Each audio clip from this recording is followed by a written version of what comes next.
How's it going, everybody? Thank you for joining us today on this Thursday, 25th of July, 2024. I'd like to thank each and every one of you for joining us today on Facebook, YouTube, Twitch, X, Rumble, and Pill.net.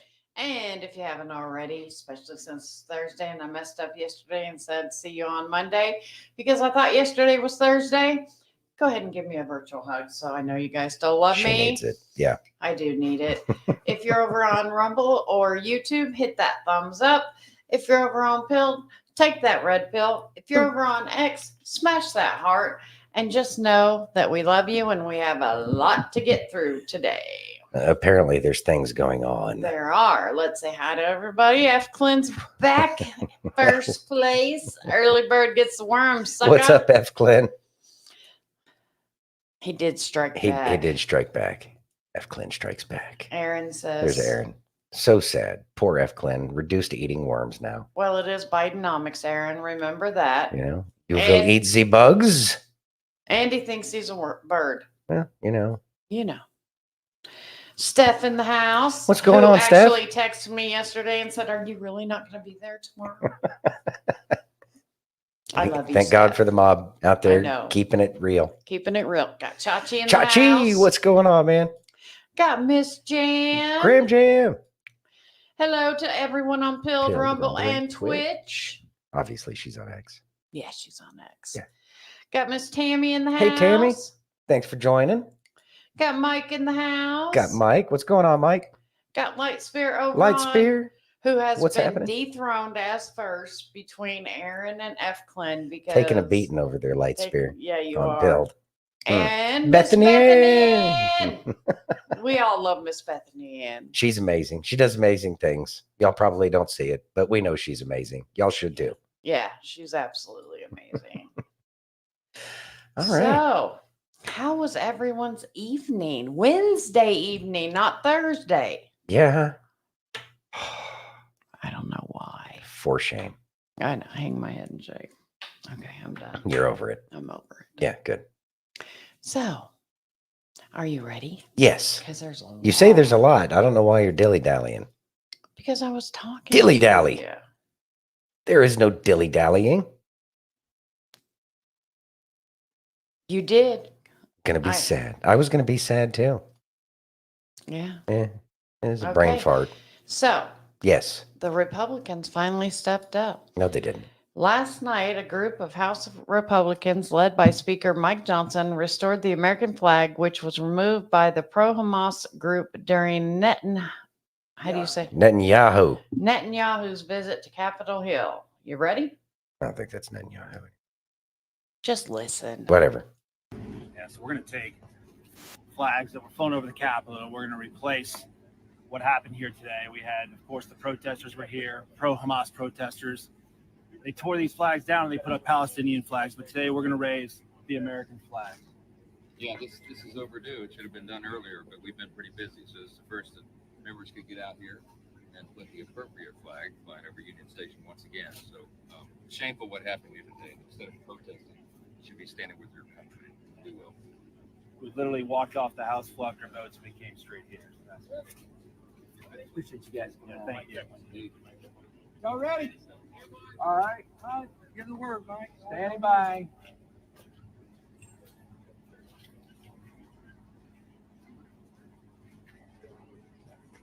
Ready. Woo.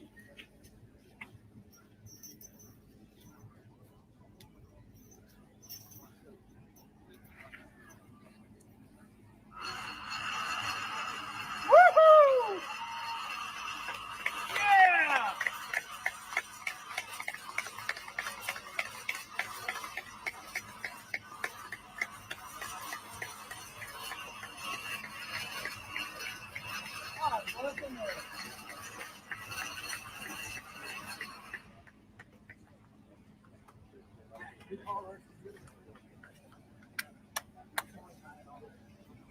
All the way up there. Oh, wow. Where at? Gentlemen, I'll do it. Over here. I'll get your coat off. Come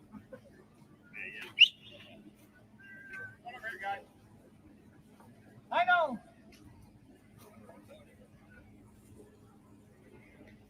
If you fall, can I have your office? You go, brother.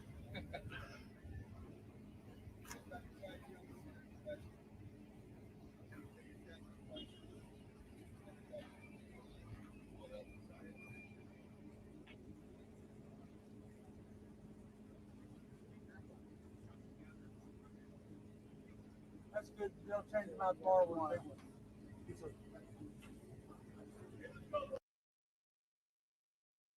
You know, No. that actually gives it warms my heart that they finally said, hey, we need to do something. And they replaced that flag. And it's Good job. Hey, it's a step in the right direction. Huh. Because a year ago, 2 years ago, they wouldn't have done that. They would have, when stupid Nancy was in charge, Well, she would they have put the flag up herself. exactly. And they would have, I don't know why there's not more protests, to be honest. Remember when she said that? Yeah, whatever. No, I don't. Well, she did. So, I mean, she's not exactly an American Yeah. or a freedom-loving American by any stretch of the Yeah. imagination. Mike Staggs says just theater, but at least they agree on something. I agree with you. It is theater. Because if it was actual governance, then there wouldn't have been insurrectionists taking down the flag to put up a foreign nation's flag in the heart of our capital. But I mean, that's just me. I know they didn't try that shit at the Iwo Jima Memorial. Right. That would have been a bad day. For them. Yeah. Yeah. I know. Yeah. I know. Yeah. Just throwing that one out there. But with that being said, we need to. It's time for our government to start doing the things that show that they care about this nation. And it's more than just taking down a flag after the fact. Ex post facto doesn't mean anything anymore. Hey, Fire Hey, Nate. Fire Nate, thanks for joining. After the fact, it doesn't matter. It's something that needs to be prevented. You want Well, to. Capitol Police should have gone out there before it got Well, so out of hand. What I understand is that the Capitol Police took off that day or night, and they let the Secret Service be in charge of it. Oh, okay. Well, that explains a lot. Yeah. Goodness gracious. Are you ready? Yeah. I got Miss Shipwreck, and she's going to talk about Poopy Pants' address to the nation last night. Mhm. We got some. Yeah, he said some stupid stuff. You ready? Yeah. Good morning.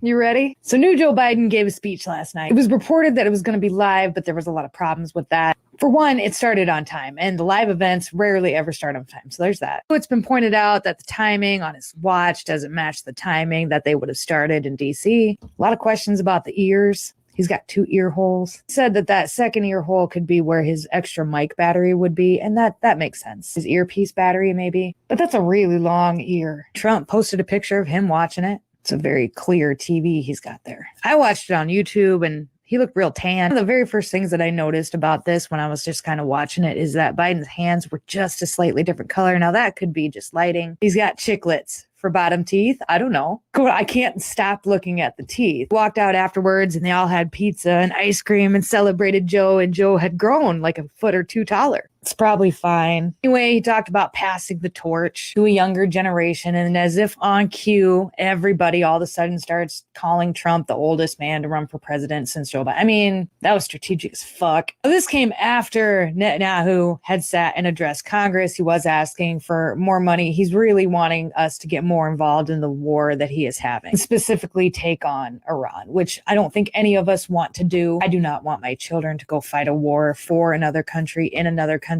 We got a lot going on here. But there was protests, and those protests, they got super violent. They got super rowdy, tore down American flag, and they lit it on fire. And the police were out there with their pepper spray, and they were like, no. Little fencing they put up, just it didn't hold. But if you were worried, it's okay, because after everybody left at the 8 p.m. dinner bell, our GOP members, or a lot of them, came out, including Dan Crenshaw and Speaker of the House, and they were like, we're going to raise this flag back up. They did the Pledge of Allegiance, and they were like, and they got a video of it, and it's so virtue signaling. I have to ask the question as to why all of that was allowed to happen in the first place. And the arguments that I'm getting is, well, how is the GOP supposed to know that it was going to get so violent and they were going to burn the flags? Are you new? You knew this would happen. They knew it would happen. They put up the fencing. And then they're like, well, what is the GOP supposed to? They're supposed to call for additional assistance, call the National Guard, call somebody. Instead, they spent the entire day tweeting about how they stood with Israel. And they were like, that's all. That's all they all did. They spent the day tweeting out how they stood with another country while protesters actively burned an American flag on American soil. What could they have done? They could have been more like this guy. Thoughts?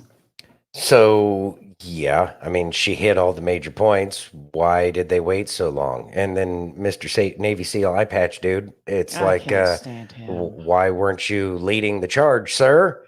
Why, you're supposed to be that, that guy. So lead the people. Your mere presence should make people reconsider their actions. People would reconsider their actions if the police had the authority to police. Yeah. So this is allowed, and it's allowed by the very people who stand in front of the American flag when they put it back up, because if they did want something done about it, they could have done something about it. Or are you telling me that our federal government is so incapable that they don't have the ability to stop an insurrection inside of the Capitol?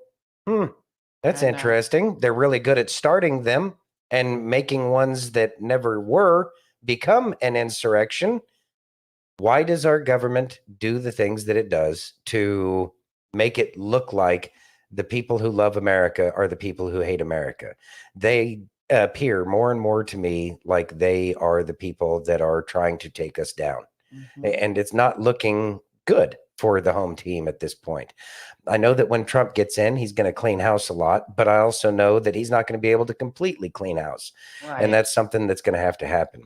The fact that they brought up the age, it's time for a new generation, well, no shit. But y'all are the people that have never let go of anything that we've been asking you to let go of. See Nancy Pelosi. So right now, Trump is the best we have. But that means that we all need to start stepping up. And we do need some younger people in moving forward in the future, because Trump only has 4 years left. So that means that it's incumbent upon the rest of us to start being active in our own governance. Because if we aren't active in our own government, then we are destined to be led by those that are inferior to us, lead us. And we can see the results of that behavior. We must be more active. We have to be more active, and it's not really a choice anymore. And we need to encourage those that are our children and whatnot to be more active in their government. A lot of people have no desire to get involved in politics because so many people are averse to any kind of confrontation, but that confrontation needs to occur before it turns into, oh, I don't know, flags getting taken down and burnt, so that way we can have a bunch of milquetoast people in suits pretend like they actually care about this nation on TV and say that it's time for other people. They are correct. It is time for new people. Yeah. Well, Stephen agrees with you. Yeah, thank you. Appreciate Now- that, Stephen. We're going to move on. Rick Yeah. is not a conspiracy theorist at all. Okay. He just looks at facts and the news and calls out BS. Mhm. So when I saw this video from him today, I knew we were having a shift. Listen. All right. I feel just. Hey, Brother Bill. Question is, 'cause I've seen thousands of the videos already about the situation, but pay attention to this real quick. 5:15 this year, he calls out Donald Trump to debate. Look at his teeth here. Look at his chin. Okay, a little bit of a gullet, not really pinched. Look at his teeth again here. Look at his chin. Look at the neck. Look at tonight. Huh? Before he leaves the campaign trail? After he leaves the campaign trail? What is this?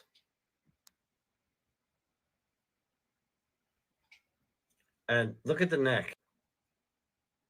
I'm still weirded out the fact that there's no reflection of the upper portion of his head from his neck in this window. There's the neckline and neckline. You watch the video of his speech.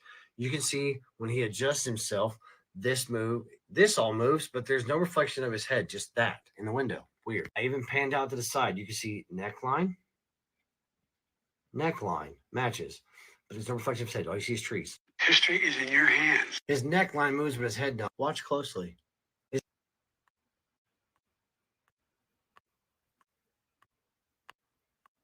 Reflection of the window is neckline, but there's no head. And this part moves with this. There's no head. What happened to his teeth? For an example, look up Will Smith AI 2019, and you'll see why I'm questioning this 100%. Thoughts? I haven't seen that movie, but I'm glad that he's pointing that out. I mean, the teeth have been topic of conversation for quite some time. Mhm. That's been one of the indicators, as well as what Shipwreck was talking about. He was taller, everything. Yeah, and then Shipwreck Carrey. talking about the ears changing and all that other stuff. And I know that teeth are used to identify people. So, I mean, it's not something that changes. It's not something that changes frequently, if at all, if ever, other than through time, maybe lose some or whatever. But yeah, it's kind of one of more of those things. It says that we don't have a real Joe Biden in office, and I don't think we have for quite some time. But I'm glad that people are seeing it. Because I think you're right. I don't think he's ever said anything about that he's wearing a mask or something like that. But never. My And God, he pointed out that his head wasn't there, but his neckline was moving. yeah. See, that one's weird too. I don't know. Maybe maybe he's the headless horseman or something. I have no don't idea. know. Everything the government tells you is a lie. I agree, Mike. There's so little that I trust that they say. Mhm. It's a sad state of affairs when we can't trust the very government that's supposed to be there for us. There is that. There is that. Yeah. Yeah. You ready? Yep. The United States is a republic. Stop believing it's a democracy. In a republic, power is held by the people. Citizens elect representatives to make decisions on their behalf. Democracy is about the will of the majority, while a republic protects the rights of individuals. By understanding this distinction, we can better uphold the principles that shape our nation. Let's cherish the essence of our republic and honor its legacy for a more informed society. Through education and advocacy, we can strengthen the fabric of our republic for generations to come. Let's embrace our role as responsible citizens and guardians of the republic's ideals. Together, we can ensure the preservation of our nation's democratic foundations and Republican heritage. By recognizing the nuances of a republic, we empower ourselves to shape a more just and equitable society. Let us honor the principles of our republic by upholding democracy with integrity and unity. With a collective commitment to civic engagement, we can navigate the complexities of governance and continue to progress as a nation. As we embrace our duty to protect and nurture our republic, let us inspire future generations to uphold its values. Through reflection, education, and active participation, we can fortify the pillars of our republic and ensure its endurance for centuries to come. Thoughts? There's a guy that I like, Kagan Dunlap, on TikTok. He's interesting to watch a lot of the times, and he actually got upset and kind of was kind of a little disparaging about people that fight back and say that it's a republic, and he understands that we're a republic, but I think that a lot of people they feel that it's a semantic. It's semantics that people are fighting over when they talk about democracy versus republic, and I think that that's a lack of education. It's a lack of Yeah. understanding of what the very fabric of this nation is. All of the founding fathers were absolutely abhorred by a democracy. A democracy is nothing more than mob rule. And I continue to tell people it's a republic. And I know that Constitutional a constitutional republic. republic. Right. Let's not forget that Of- important word. Under a federal system, right? Yeah. And these things are very important. It is Mhm. semantics, but the semantics are important. Words are important. They may be hard, but that's why they're important, They're because very they are hard. important, and they do. And remember, words are spells. That's why we call it spelling. Well, yeah, but I don't know if that's necessarily casting a spell over the nation when you call it a democracy.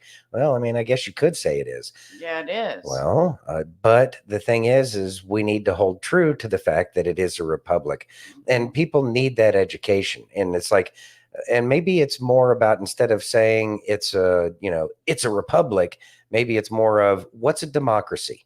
What is a democracy? Education. We need. Education needs to occur. It does need to occur. And the only way that education is going to occur is by asking people the questions. Okay, so you think we live in a democracy? What's a democracy?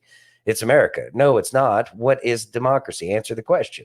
Mhm. It's a conversation that needs to be had, because there is a huge difference between that. And it's a philosophical question that goes way back. And Socrates and Plato actually argued over democracy Mhm. versus republic. It's gone back since ancient Greece. So this thing is very, very important. Rome was a republic before it became an empire, but it didn't become an empire until it went through democracy first. And that's what the real problem is. And that's where the lack of education and understanding of history, because history has been made so boring through the way it's taught, that kids just don't care. But I think that more and more people are starting to understand the significance of history, especially when we start to find out what the differences are, and why things failed. Ancient Greece, it was a bunch of little democracies, and it didn't, obviously it didn't end well in the end. And it's subject to a whole bunch of modern opinions, which changes as time goes on. And the republic gives us a chance to hold firm to a set of principles that we follow under the rule of law. And see what Stephen says. let's see. Stephen says, Fire Nate says, we need to protect our democracy. We need to protect mob rule. It's exactly the same thing. We need to protect mob rule. No, we don't. No. We are a democratic republic. In other words, we democratically elect our representatives, and that is the difference.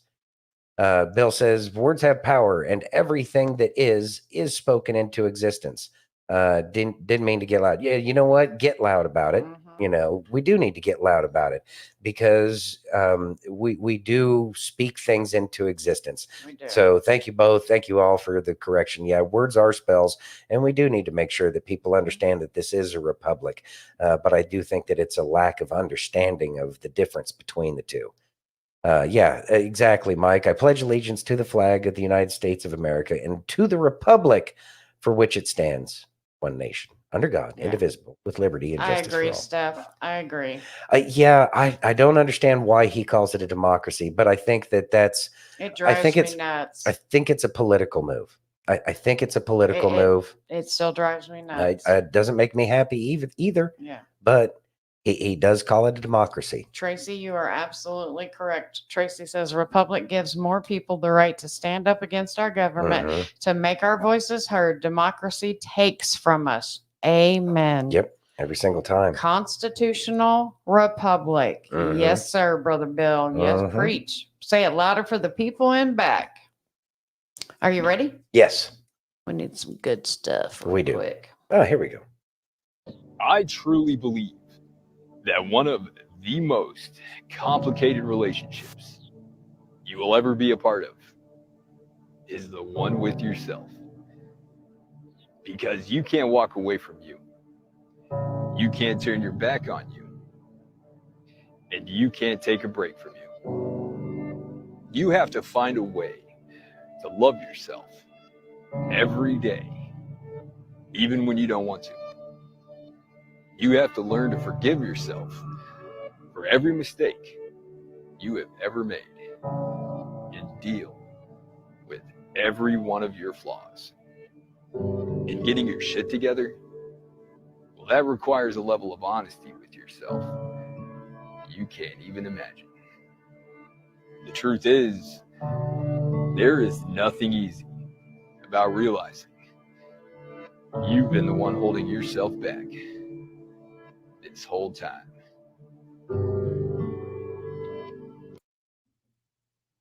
So Miss Bethany sent this in, and good. when I first listened to it, it made so much sense to me, and it's something I've definitely been working on ever since I've started this journey. Because, let's be honest, all of us have things in our past that we're not proud of, that we're not happy with, that we don't we're not we would We're not in alignment with that yeah, anymore. we're not in alignment with that anymore. But you can't just go, I need a timeout from me, and Yeah. you just can't. You have to be able to look in the mirror and say, that was then, this is now. I change every single day. In fact, one of the things I say when I'm saying my prayers at night is, God, please make me a better person tomorrow than I am today. And I say it every single day because I don't ever want to stop growing. Mhm. Because, when I was younger, I did stupid stuff. When I was, and you guys know some of my story. I've been very open and honest with my testimonial. I mean, I was 16 years old when I, moved out and got my first apartment. And so, as I grew up at the tender age of 16, taking care of myself and going to school and working and everything else, you have to know that you're not the same person you were 20 years ago, 30 years ago, 40 years ago. You're not even the same person you were a month ago. Yesterday. And so you have to give yourself grace. In fact, I have a sticker that I keep. It says, allow yourself grace. Allow yourself grace. And you have to be able to say, like Mike says, true. And I love me some Mike Skaggs.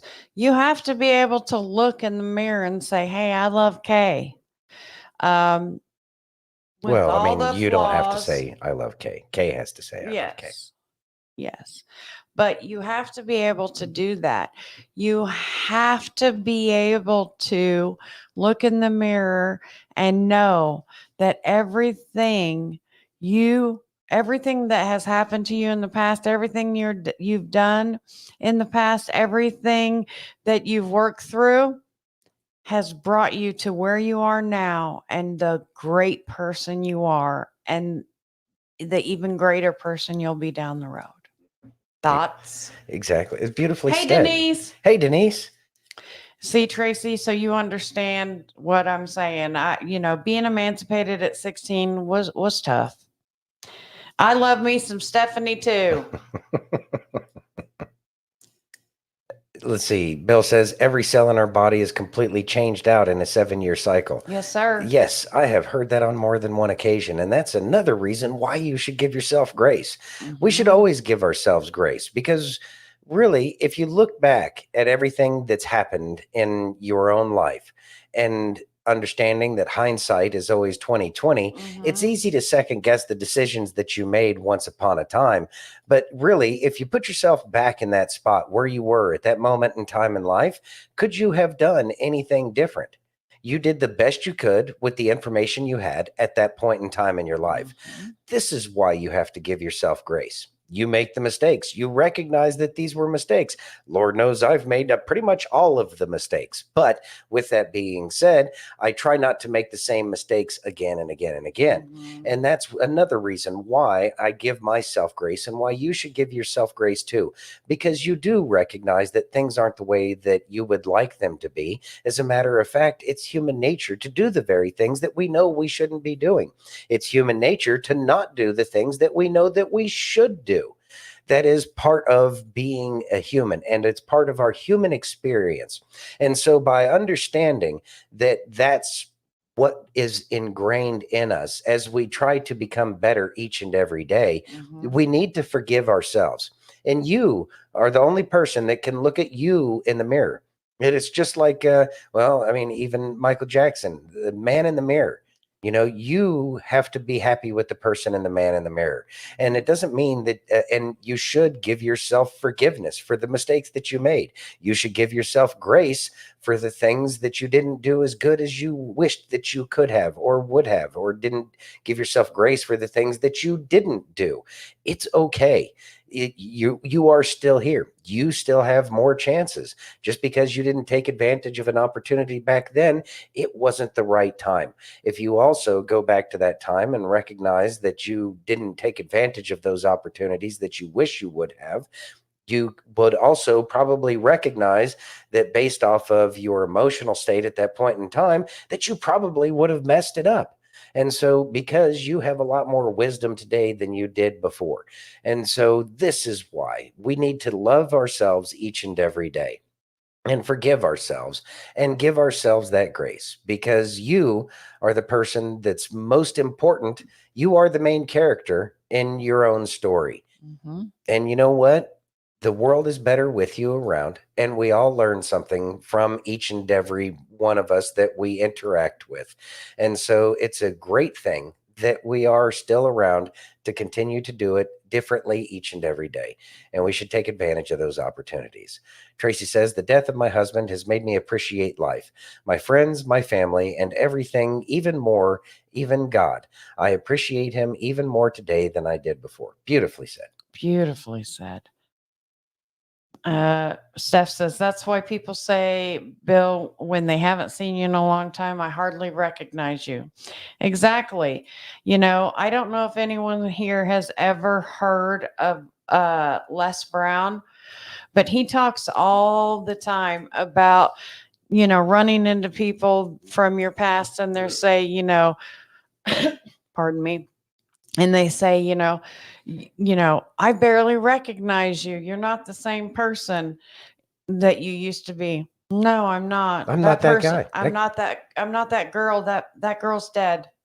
She's gone. She's Not gone. dead. She's gone. Yeah, she's gone. She's not here anymore. He's not here anymore. That guy, Yeah. he's gone. He's He's gone. He's gone. not here anymore. Yeah. And that's good. Mhm. That's a good thing because It's called growth. it's growth. Yeah. That's what we're here for. So Exactly. enjoy the growth. Yep. You ready? Yep.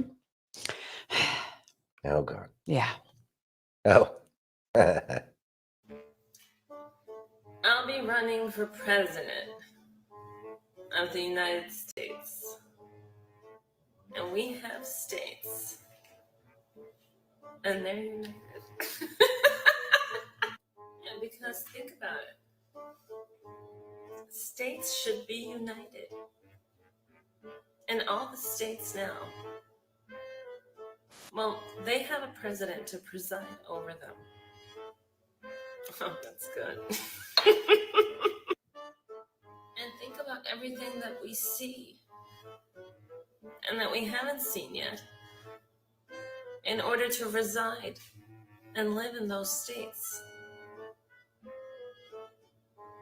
But the question stands, who will unite these United States? Oh, I'm good. Yeah, I'm gonna win. Thoughts? She's Amen, Bethany. yes. Bethany says, "You've changed." Yes, we're supposed to. Beautifully said. Mhm. Yeah, Tracy, I like her too. She's a great impersonator. She's got the voice down. Oh my gosh. She's got the voice yeah. down so good. And apparently the mentality too. Mhm. But I have a feeling that Kamala's not going to be playing this for too terribly long.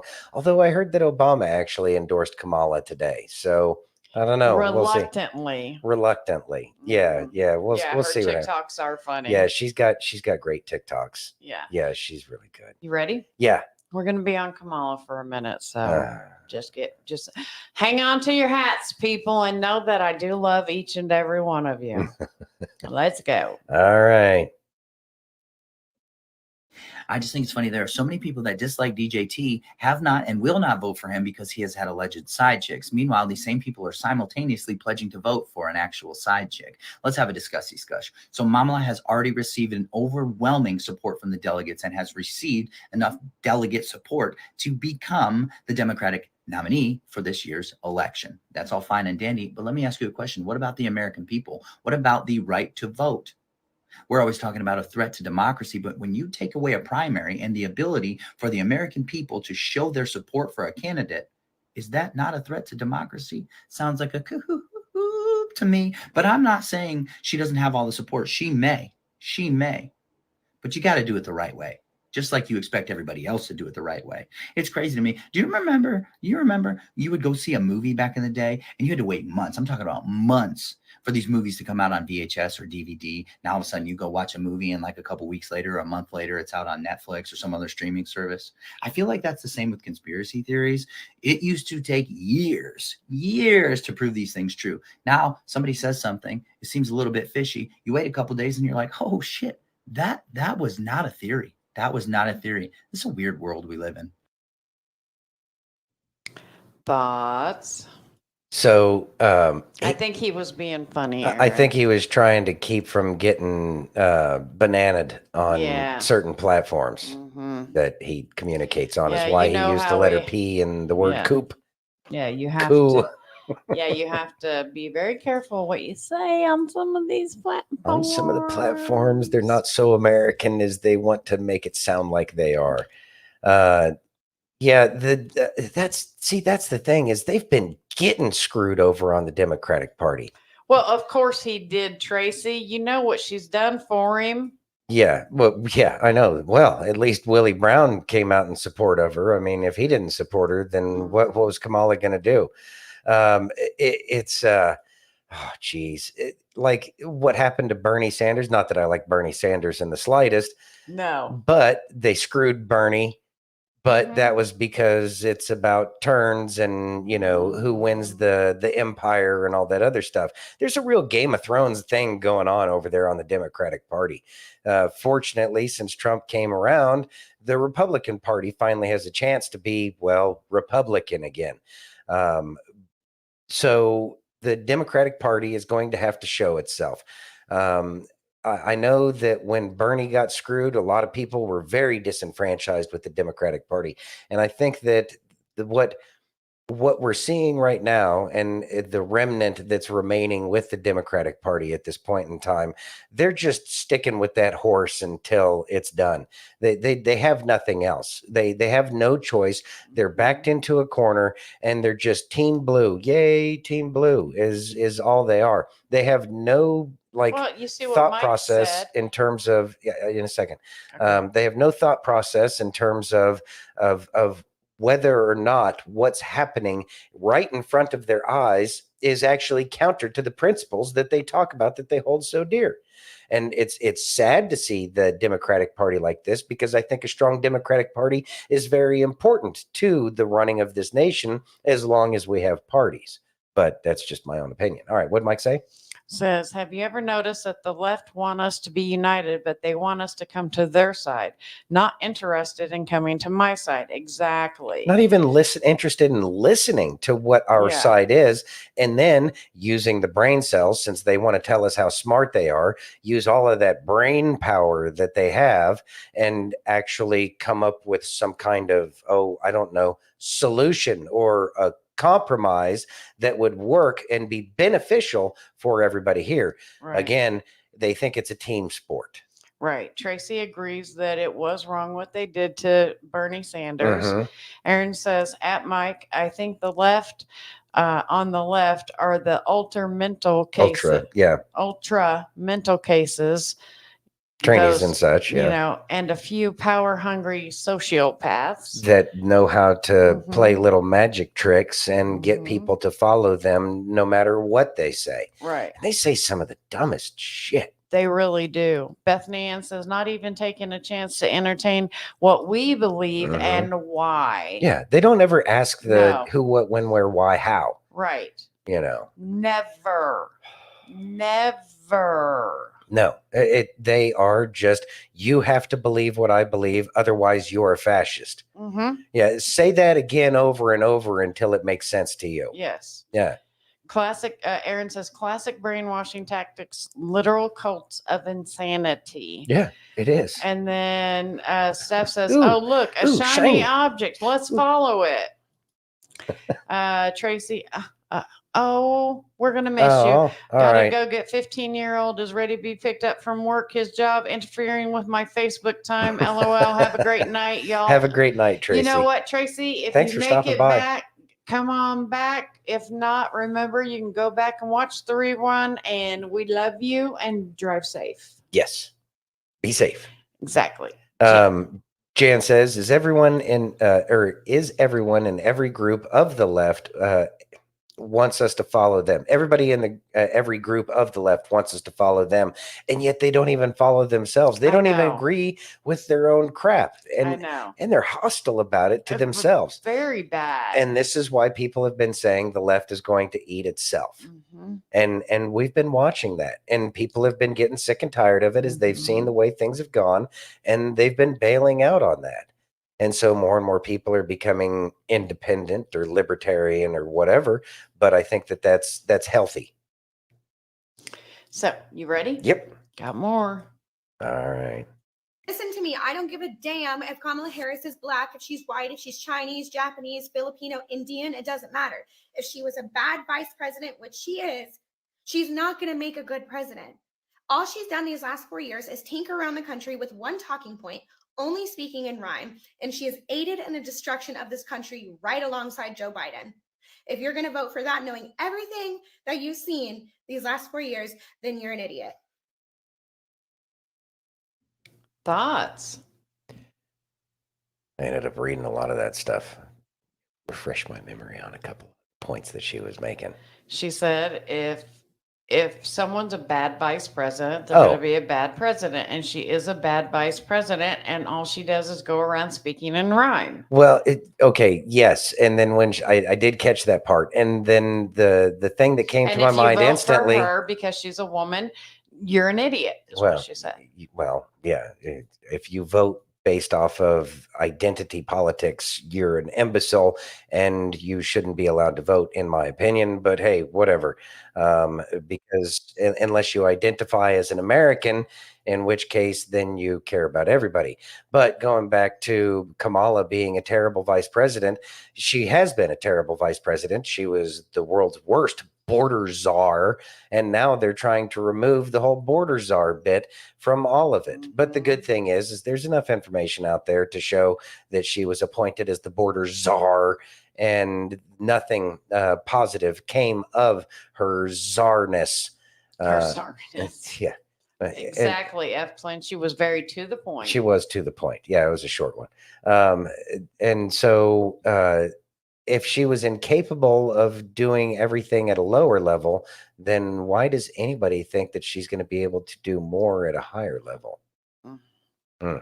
Just throwing that out there. She is a witch, and that's been stated. Actually, Kim Clement had even said that as much. They'll try to get a witch in the White House, but she will not make it. Yeah. Are you ready? Yep. Got Shipwreck again. All right. In a strange twist of events that I did not see coming, Black Lives Matter, the organization, is not going to be endorsing Kamala Harris. They even went as far as to break down a timeline of events in order to prove the point that they're trying to make. Talk about Sunday, Joe dropped out, and then Kamala Harris says she's going to work hard to earn the nomination. She makes a call to party delegate. On Sunday, she continues making calls, and she makes 2 public speeches. And then all of a sudden, AP announces she secured enough delegates to be the Democratic nominee on Monday night. Kamala Harris releases a statement noting that she has worked hard to go out and earn those nominations. 24-hour process of talking to party bosses is not democratic, nor is it a process Democrats should be proud of. We do not give in to dictatorship. Delegates are not oligarchs. Installing Kamala Harris as the Democratic nominee and an unknown vice president without any public voting process would make the modern Democratic Party a party of hypocrites. They are calling on the DNC to create a process that allows for public participation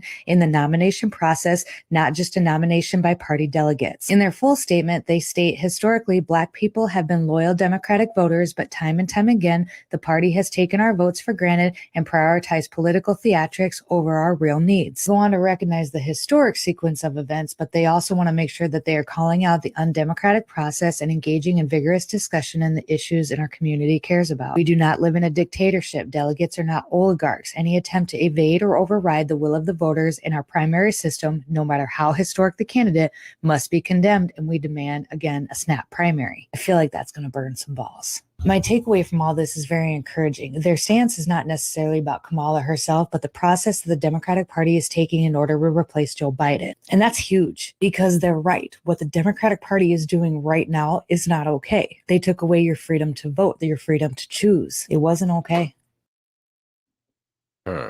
Thoughts, Santino? I'm kind of wondering if the funding stopped and the leader of BLM had to sell some of her houses, her $1 million homes that she bought with all of that money that she got. I'm wondering if they understand and they recognize the fact that so much of the Black community has decided to leave the Democratic plantation and they've decided to go with Trump lately.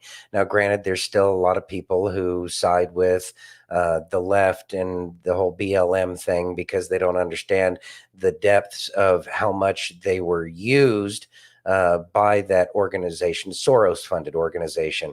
And that's kind of an interesting bit too, because if I understand correctly, BLM is a Soros-funded organization, and he's not supporting Kamala? But supposedly Alex Soros donated money to her. So Right. who knows? And so it's all theater. It's all very confusing at this point in time. But Kamala does not have the support like she should, and the fact that everybody's bringing up the fact that, well, the Democratic Party isn't acting very democratic at all, again, is being highlighted. And I think that this is more exposure, and it should disenfranchise a lot of Democratic voters. And that's something that probably needs to be brought up. You know, how do you feel? How does it make you feel that your Democratic Party isn't democratically electing your candidate after Joe has dropped out? How does that make you feel in your democracy over there? And it should be another thing that shows them, well, I guess this is how democracies always end. There you go. Let's see. Aaron says George Soros retired from running things supposedly. Yeah. I know. I've heard that. Of course, I Yeah. don't think George is around anymore. Handed his evil empire off to his mental son. Yeah. Who's marrying whatever her name is, who was married to Wiener. What, Huma Abedin? Yeah. He married Huma? Yeah. Oh, that's They're terrifying. engaged. Mm-hmm. All right. Well, hope those spells don't work. I know. You ready? Yeah. Go ahead. Read that. Deep Philosophical Truths with Kamala Harris, Episode 2. Welcome to Episode 2 of Deep Philosophical Truths with Kamala Harris. I think that, to be very honest with you, I do believe that we should have rightly believed, but we certainly believe that certain issues are just settled. Certain issues are just settled. Talking about the significance of the passage of time, right? The significance of the passage of time. So when you think about it, there is great significance to the passage of time. Today, the business of our work is for the council to report on the work that has occurred since our last meeting. We've been to the border. We've been to the border. You haven't been to the border. And I haven't been to Europe. Space is exciting. Space, it affects us all. And it connects us all. You're gonna literally see the craters on the moon with your own eyes. Oh, with your own eyes. When we talk about the children of the community, they are the children of the community, which is why we will work together and continue to work together to address these issues, to tackle these challenges, and to work together as we continue to work together on. And I know we will work on this together.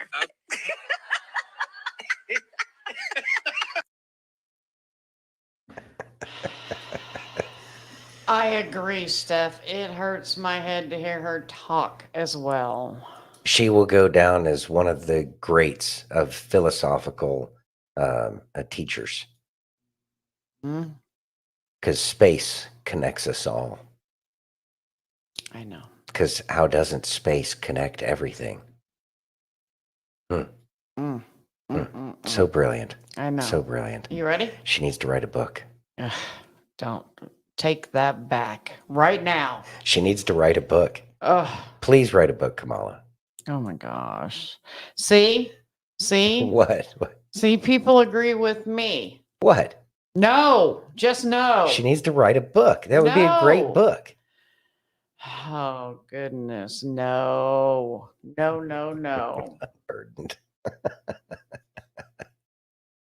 That way it's forever. I agree. Once it's a book, Holy it's forever. word salad. Yeah, holy word salad, Batman. Exactly. She learned how to read from off the back of Bazooka brand Bazooka gum wrappers. Bazooka Joe. Yeah, Bazooka Joe was a little bit smarter. Yeah. Yeah, just saying. Exactly. You ready? Yeah. More on Kamala. Yogi Let's Berra. look at Kamala Harris, who's been hitting the ground running campaigning after securing enough support from Democratic delegates to become the party's nominee, although at this stage that's not guaranteed.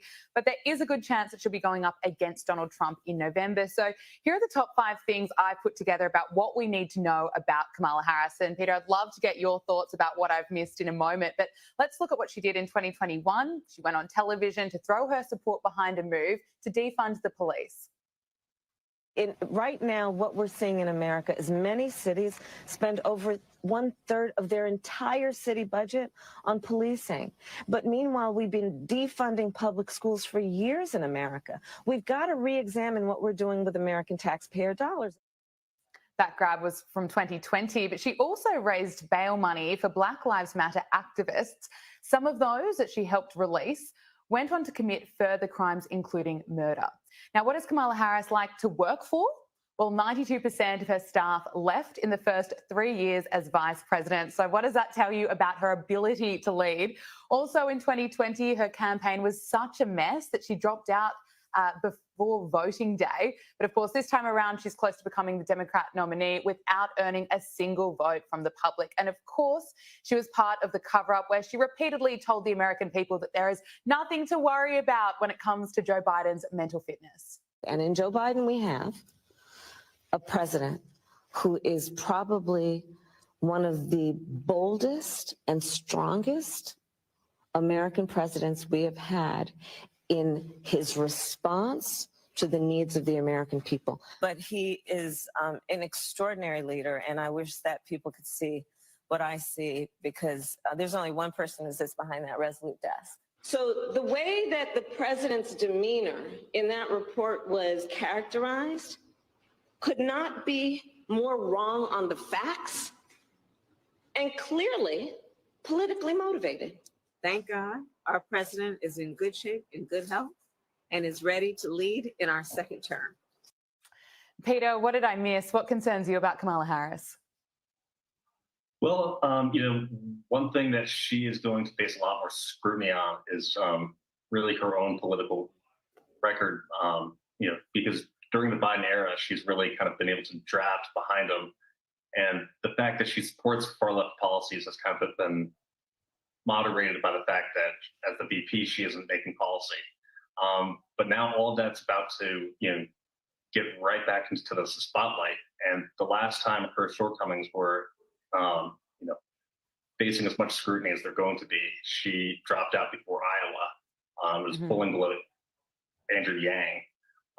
And so she really does not have a good track record anytime she has to stand on her own 2 feet. And so she really has got pushed into embracing a lot of these slogans from the activist base, whether it's the Green New Deal or abolishing ICE or decriminalizing border crossings.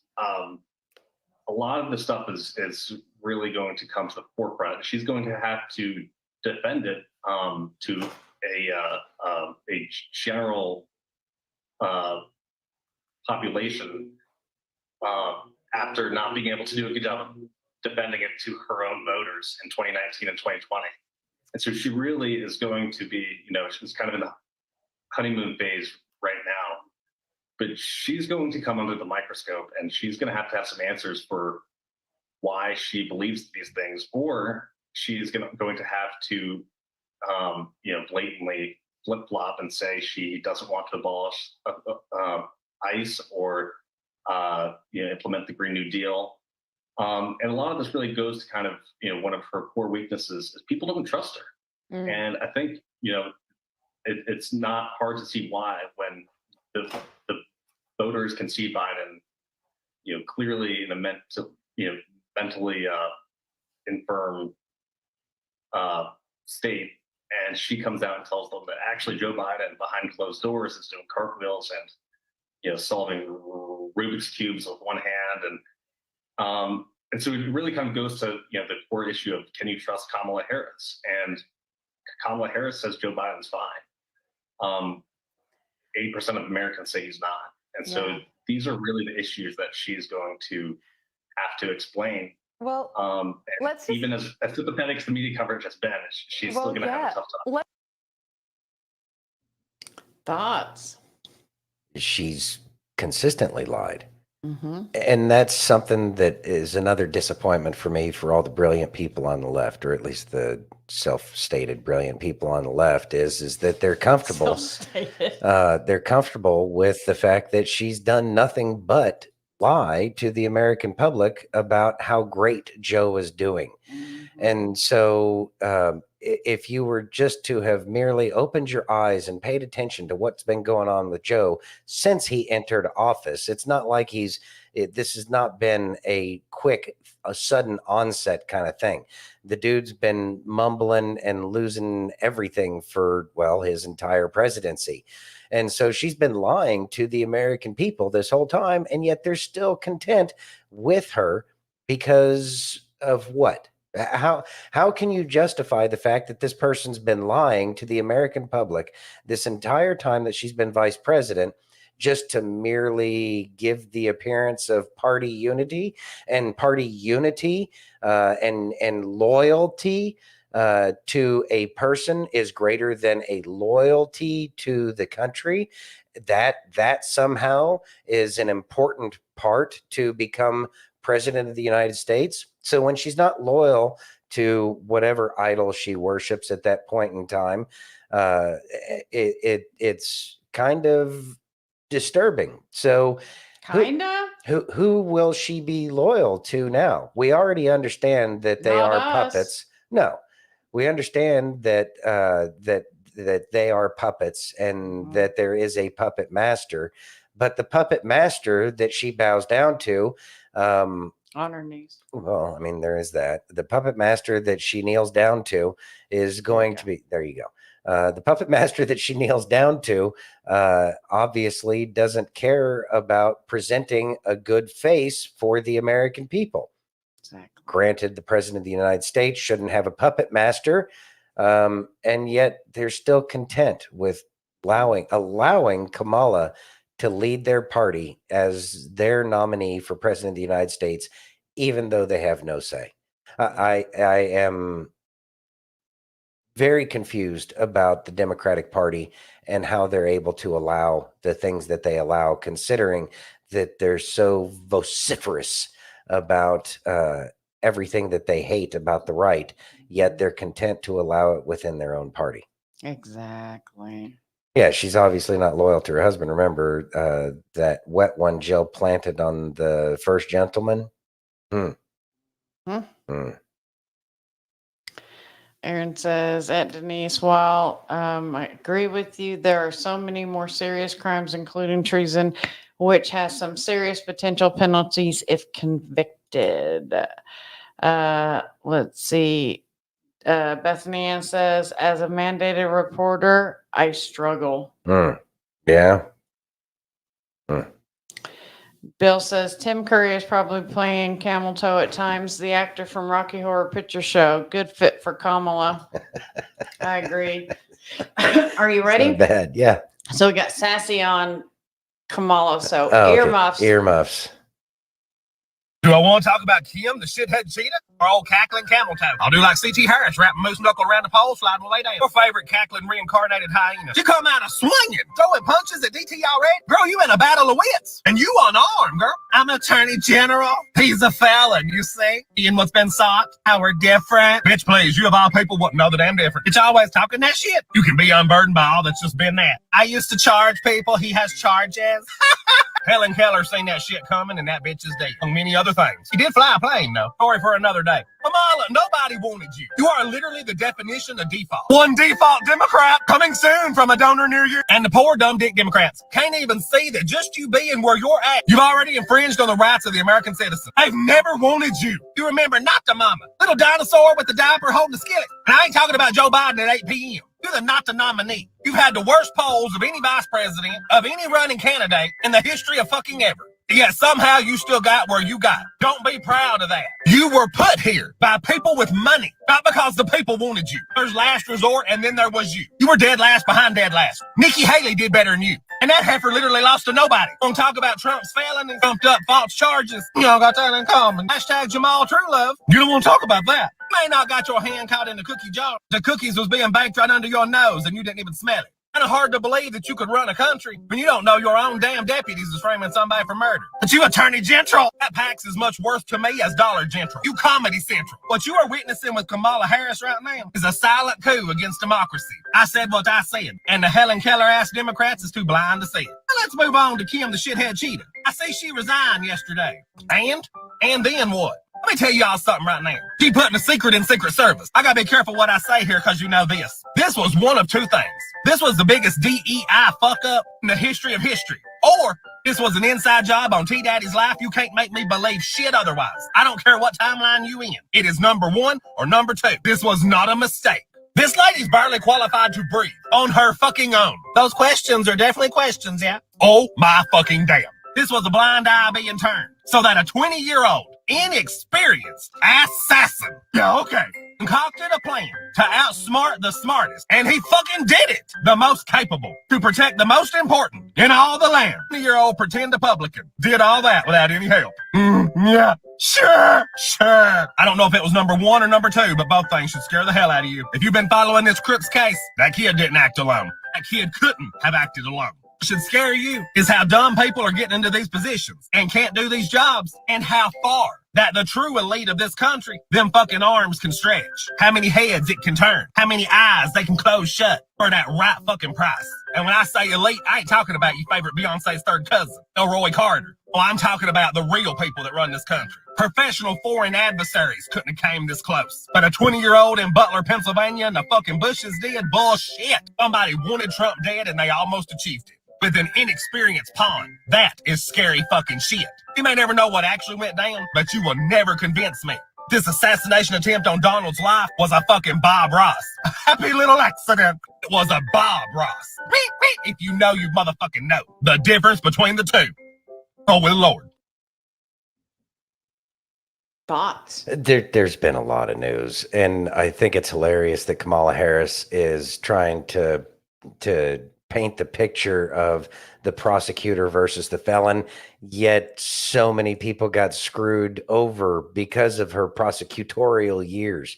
I agree And with she has Steph. an They awful let her record. win just to shut her up. Well, I highly doubt that that's the case, but I do believe that there were some backroom deals that occurred that allowed her to get there. Who knows what Willie Brown has on all these other people that he was able to make this happen?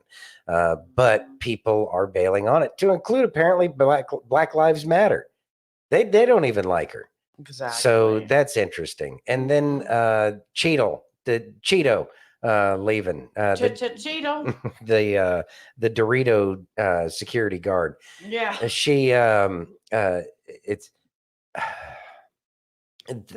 it, some other things have been hitting me about that whole assassination attempt, and the thing that I think that occurred there is that there were enough people that were aware, and they were pointing out, because I had seen a video where he actually pointed his weapon at the people in the crowd.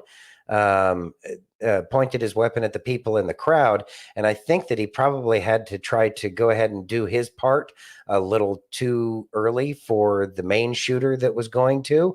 He was probably going to be the second shooter. I mean, everything about that kid says that he was the patsy through and through. But with that being said, it's everything that they're doing is falling apart. How they're keeping it together at this point in time, as much as they are, is the actual impressive part of everything that the Democratic Party is trying to do. But they are losing people. They are bleeding out people every single day that are starting to see finally the shenanigans that they're pulling over there. By the way, Denise said, "Can you imagine a middle school history test is what a middle school history test is going to look like in 2044?" Yeah, that's something. Mike says, "I told you, don't worry, Kamala will blow it." And she will. Yeah. Yeah. Corn chip cop Frito Force One. Yeah, there you go. Frito Force One. I like that. You ready? Yeah. Last one, I think. Yes, last one. Okay. Y'all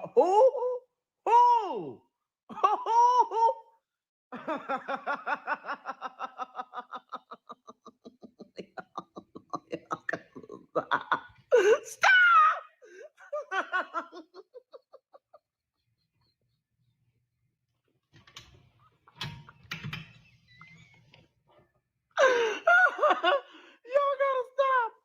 Who are you talking about? I don't know one. You're not talking about me. You're not talking about me. I don't know one Trump supporter, not one, not a half of one, not a quarter of one, who who don't want to support Trump anymore because Kamala Harris is running. Y'all, y'all got to stop this right now.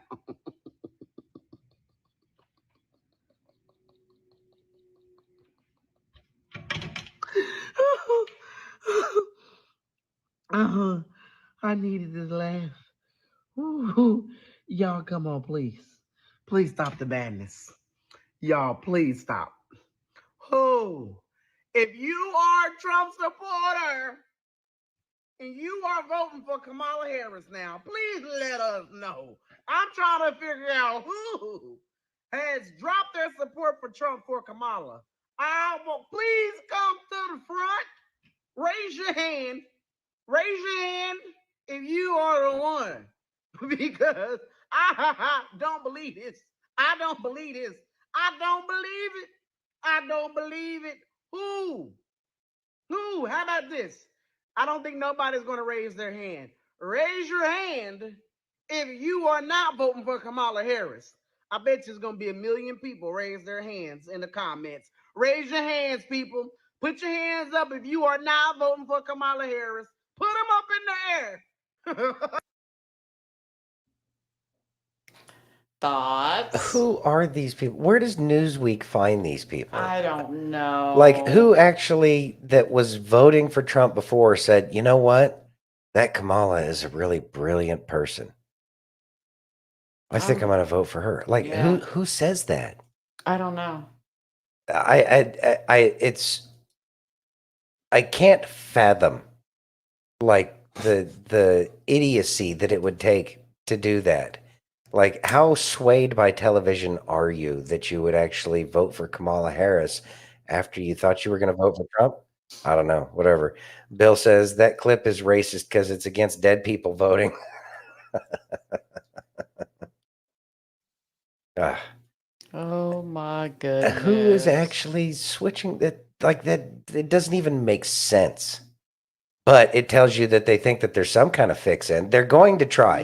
They have no choice. They have no choice. They have to try to say that Kamala is going to win. They have to set the narrative. And this is just narrative setting. That's all they're doing. They don't do anything that's logical or rational anymore because they're just trying to make it look like. Because in the end, whoever ends up writing history after all of this is said and done, they're going to refer back to those news articles and say, people were switching. And they're going to say, see, it was in the press. But then again, Dewey defeated Truman. Yeah. See what Mike says? I think they will have a surprise for Kamala at the DNC. You know, I still don't think that Kamala's going to be the presidential nominee. I have a feeling that there's going to be something that happens, backroom deals that they end up dropping Kamala and they try to put in somebody that's at least a little bit more reasonable because these things don't make any sense. That they like, I can't even imagine that the person that has the final say at Newsweek said, "Yeah, let's run that." Exactly. The editor in chief said, "Yeah, that's good. Let's go ahead and put that out." It makes no sense whatsoever. Exactly. Hmm.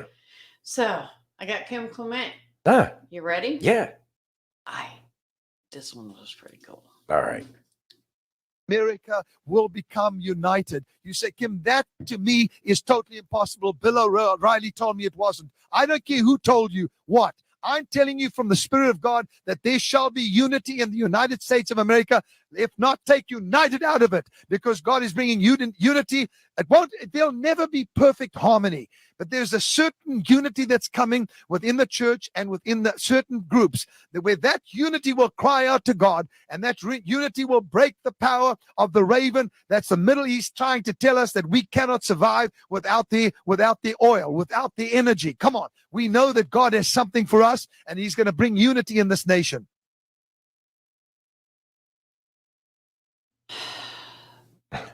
That gives me such hope. We've been seeing, we've been seeing the beginnings of that I unity. know it's happening. It is happening. It is happening. It's going to be slow. Refer to last night's analogy about losing weight. If you lose weight real fast, you're likely to gain that much back and some. But if you lose weight slowly over time because of true changes in lifestyle changes, we are seeing lifestyle changes. And I think that it's showing us, as more and more people see ridiculous articles like people are leaving Trump to go vote for Kamala, that is a change in the fabric of the way Americans see things in terms of, wow, that is stupid. Newsweek's been lying to us. That's been one of the biggest things.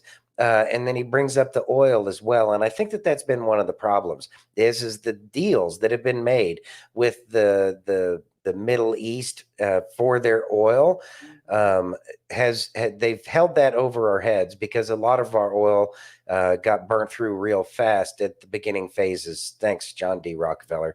But the good thing is we have more oil in Alaska and well, in all of our reserves. We have more oil in our reserves under the ground here in the United States than all of the Middle East. So we don't need them. And I think that that's one of the things that is going to help us recognize that, and it will not recognize so much as it will help us not be beholden to outside nations for our own prosperity, for our own energy independence. We can be energy independent, but the powers that be have wanted to prevent that this entire time. But they can't anymore. And once we're able to take those shackles off of us as a nation, of the outside nations influencing us by saying, oh, we'll just make your oil more expensive. If they can't hold that over our head, then it's not that big of a deal. But we need to get rid of the people who have been making those power plays, like Biden and the Democratic Party, who have been encouraging that slavery to these other nations. Once they're gone, then it'll be a lot easier to be free from that, because we can tell them to go pack sand.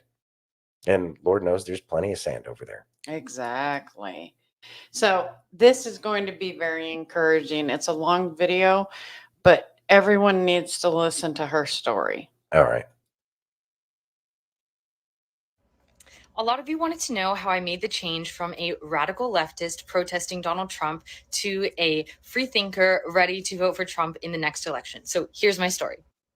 First of all, I do want to say that 17-year-olds do not end up at protests by chance. The people who organize the protests know that young people are the easiest to manipulate, the easiest to convince of radical causes, and the most naive and ready to stand on the side of the street holding a sign, or even worse. I was groomed by someone in his 30s, and he had me do things that put me in harm's way, and I was used as a political pawn as a minor. I admit that I made mistakes. I should not have thought that way. So here's my story. I'm not going to make this video all about why I thought the way I did, more about how I changed and how I grew. I do want to clarify that I've never voted in a presidential election. I have always either been off the grid or abroad, and I've never had the chance to cast a ballot. I started traveling the world. I lived in the Middle East for about a year. I traveled to Africa, and I kept traveling for about 6 years. Nothing will open your mind like travel. A lot of liberals say that they hate America and they're going to leave the country. Well, I actually did. I didn't leave purely motivated by hatred for America. I was more so consumed by wanderlust, and I wanted to travel the world, and I'm so thankful that I did. But I learned that there are billions of people who would do anything to trade places with the most destitute American, because the most destitute American has it better than the majority of people in a lot of third world countries. And that is a lesson that I've never been able to shake. So when I returned from Africa and I started questioning things, a lot of the leftists that I knew and I was friends with, they did not like the questions I was asking. Like, if America's so bad, how come every person I met in Africa was enamored with my passport? They were more patriotic than me. That's when I started to question, like, what if America was great?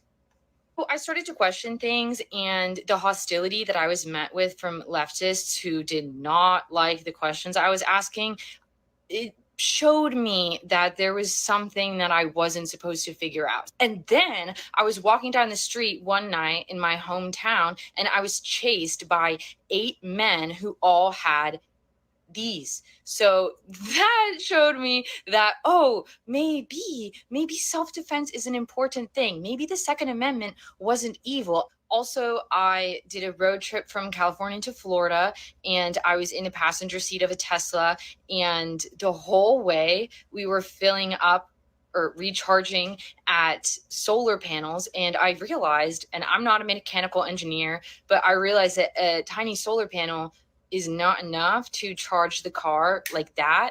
And once again, I'm not a mechanical engineer. I might be wrong, but it seemed like there was a diesel generator next to every solar panel. So this humbled me, because before that I was, everyone needs electric cars. We're going to destroy the planet. But then I started to realize these electric cars are actually powered by diesel. And Elon Musk, you can correct me if I'm wrong.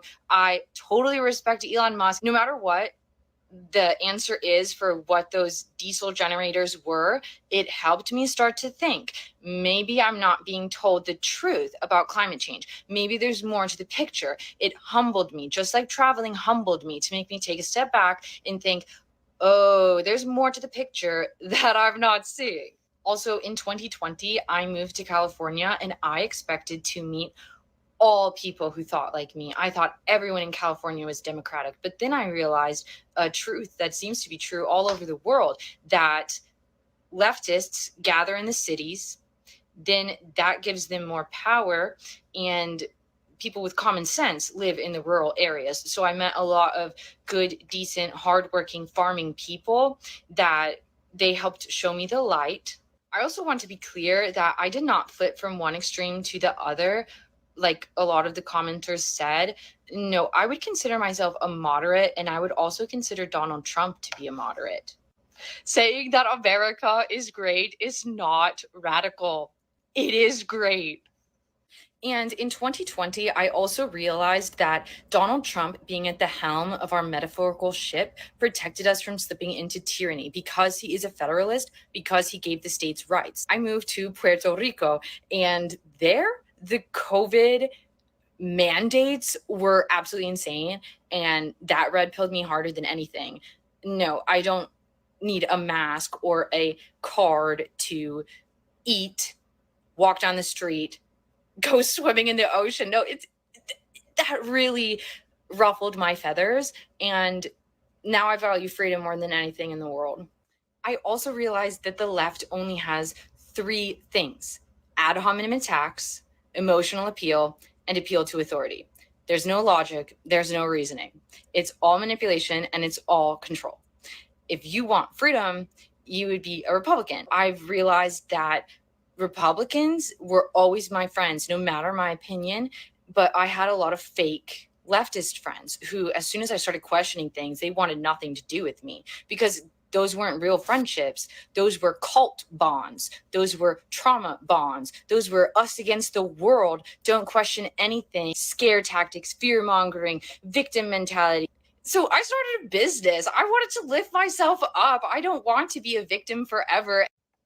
And as I started to realize I'm not oppressed, then my world got so much better. I've been so much happier. Like, oh my God, I can't believe I spent so many years thinking that I was oppressed and my government was oppressing me.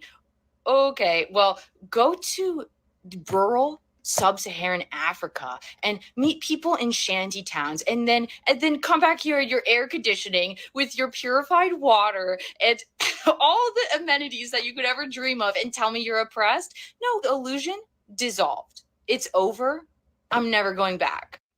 Also, in all of my travels, I always got a visa and I always crossed borders legally. So this whole immigration crisis that Biden is creating, that was a huge red pill for me as well, because that is not realistic. There's no country in the world that allows that. If I were to go to Mexico, Nigeria, China, Singapore, anywhere, and overstay my visa, the best case scenario, or enter without a visa, the best case scenario is deportation. That is the best case scenario.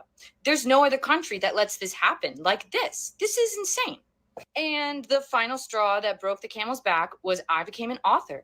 And as an author and owning a publishing company, I started to do market research, and I realized how terribly authors are treated and how the tentacles of leftism have infiltrated every aspect of the publishing industry, and you just can't do anything right. You can't write this, you can't write that, you can't say this, you can't say that. Well, guess what? I will love J.K. Rowling till the day I die. I continue to be red pilled because now I'm researching American history. And yes, I learned American history in school, but I thought it was boring and I didn't care. But now I see the value of this great country. Now I see the vision of Alexander Hamilton, and I understand what this country has the potential to become. Thank you for everyone who left nice comments. It's really warms my heart. I was scared to break my silence, but here we are, and we're all in this together, and God save America. Thoughts? It was a good video, and it's not a surprise. All you have to do is open your eyes to realize that you're being lied to.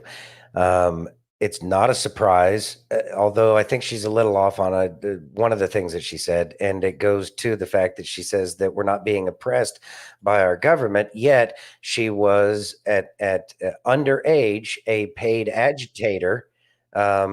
And it's because they are easily manipulated and guided into doing things that they otherwise probably would not do. And that speaks to the greater conspiracy that so many of us see, that we are being oppressed by our government, as long as you have the the more conservative Republican kind of thought process that everybody should be free to do whatever it is they want to do within the confines of individual liberty. So she's still growing, and I think that that's great. I'm truly happy that she was able to see that.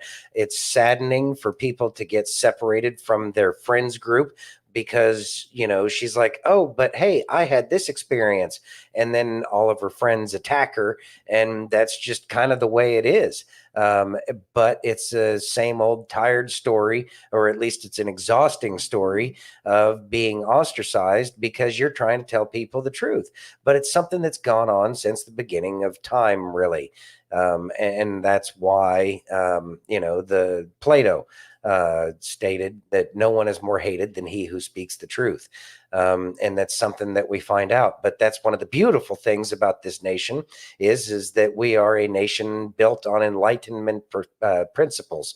And it's that very enlightenment that is going to save us. So it's heartwarming to hear it. But I'm glad that she's growing. Please continue to grow and don't think you know it all. Exactly. But that's a great story, and I know that some people said that they've somebody had seen that. I think Tracy said she had seen it like 3 days ago, and I think Denise said that she's seeing these things in the feed, and these are good things that we need to see in our feed because it is showing us that various groups of people from all over the Democratic plantation are finally opening their eyes, Yes. and they're able to see the lies. They can realize real lies with real eyes. And that is the true win of everything that's going on to this day. And we may not have, you know, Joe Rogan or Tucker Carlson level of viewership, each and every one of us here, or followers on our TikTok or whatever platform it is you use. But it's all of the people together that are uniting. And this is what's saving us and helping people like that see the truth and recognize that people on the right aren't really trying to be judgmental. They're just trying to tell you a different way of seeing things. And so I think that I think that that's one of the great things that we have here. We need more to do the same in a hurry. We do need more people to do the same in a hurry. But I think that More we've and had more is happening every day, though. more and more is happening every day. And don't forget all of these incidents that have been occurring, like the assassination attempt on Donald Trump, had many people say, no, I am actually no longer on the fence. I'm voting for Trump. And all of the other things that have been going on throughout this entire presidency of, you know, Joe Biden. He's been great for waking people up. He has. So, yeah, keep the faith. Exactly. Stay strong. Keep Tracy, spreading the news. Be careful driving. Yeah, See be careful. you in a little bit. Yeah, I know. We do need those cranial rectal inversions stat, but until they decide to take that hat off, they'll just keep showing us who they are. Exactly. You ready? Yep. I literally hope everyone in America watches this before they vote this November. For the longest time, I never really understood why we had two different parties, Democrat and Republican. I used to vote based on what society told me to vote for. So I did some digging into the Democrat Party, and here are three notable Democrats I think you should know about. Number one, Andrew Jackson.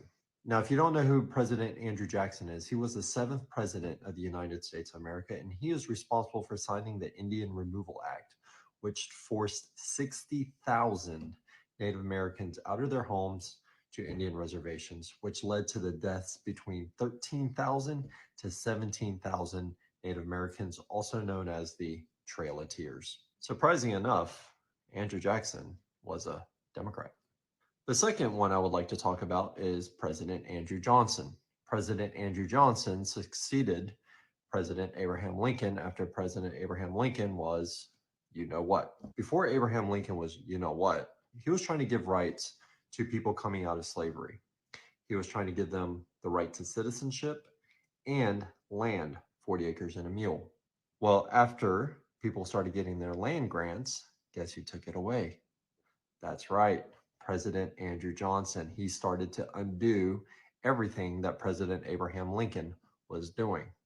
And guess what? He was a Democrat. The third person I would like to talk about is the first president of the Confederate States of America. His name is Jefferson Davis. Now, I don't think I need to explain this one. Crazy enough, Jefferson Davis was a Democrat. So it makes me wonder a lot of things. So when you vote this November, don't vote just because culture says, oh, because you're this, you have to vote that. Do your research. Think with your own mind. Oh yeah, one last thing. When they found Jefferson Davis, guess what he was wearing? Women's clothes. Thought Santino. He was wearing women's clothes because he was trying to hide from the people hunting him down. Um, so pointing out the Democrats of the past isn't always the best argument. I know that it makes sense in terms of letting people or helping people recognize the true history of the Democratic Party. I think that one of the more important things of the Democratic Party is the Ku Klux Klan. But that doesn't ever seem to sway anybody in terms of what's going on. People need to see what's going on with their own eyes, what's happening on this very day. And they're still not able to see it, even when we point it out. And so that's why everything that has been happening over the past 3.5 years with Joe Biden has been the greatest thing to wake everybody up. And I think that pointing the history that's happening today is what's going to be the thing that truly wakes people up. The history that happened once upon a time gets you stuck in that whole conversation of well, there was the party flip and switch and blah blah blah blah It's blah. still good information, and it's good that he's starting to research, even if it is way back. Well, it is good information to have. History is great information to know because if we, what's the exact quote? If we don't learn from our history, we're doomed to repeat it. So it is good to understand our history, but for some reason, it doesn't. People have been using those arguments about the Democrats and who they are for the longest time. So yeah, I don't know. It's different times. I just, like I It said, doesn't resonate, I guess, is what I'm saying. Yeah, I'm glad people are starting to research all Mhm. things. So it it makes me happy. You know what? Our history used to be very good Mhm. in terms of understanding history and taking a modern perspective from it and understanding that Andrew Jackson, thank you, Aaron, understanding that Andrew Jackson was attacked by Native Americans when he was a kid. I don't know, childhood trauma, become president of the United States. Yeah, you're going to do some dumb shit. But that also discounts the important thing that he did, which was to get rid of the federal bank at the time. Today we call it the Federal Reserve. And that was one of the great things. That's why they put his face on the $20 bill to mock the guy, because in the end, they took it back over and they got their Bank of the United States again, or the Federal Reserve, which is going to go away again. And it's again, because of the Department of Education. Ever since the Department of Education came about, people stopped understanding the why things happened. And that's one of the things that the education has been so terrible at, is trying to get kids to understand and ask the what 5 W's and an H: who, what, when, where, why, and how. And that's what we need to get back to. And so, again, I look forward to Trump getting back into office, and I hope that our history books get fixed and that our history is taught in a manner so that way it makes make sense to kids. So that way we can harden this nation from the attack that it's had. Yeah. And we've fallen prey to. Exactly. Are you ready? Mm-hmm. Let's go. Exactly, Bill. Conservatives, just breathe. Just breathe. Over the last 48 hours, I have seen so many get caught up in the master plan of chaos and confusion the Democratic Party has perfectly orchestrated in order to distract you from what really is going on. Less than 2 weeks ago, they tried to assassinate President Trump. And we still have way more unanswered questions by the federal government than what we have answered. Kim's resignation today means absolutely nothing. Who orchestrated the attack on President Trump? Now, that is a concern that should concern every single American, no matter what side of the aisle you're on, but so many are getting distracted. Immediately after the attempted assassination, we went on to have what has been described as the most successful Republican National Convention we've ever had. We had the highest ratings, the most viewership, and by far the best outcome we could have ever asked for. We left the Democrats in shambles. The Saturday following the convention, just this past Saturday, President Trump stood before one of his largest crowds and completely dismantled the left's narrative that he is in any way associated with Project 2025. In fact, there isn't anything else he can say to distance himself more. He stopped their lies in their tracks.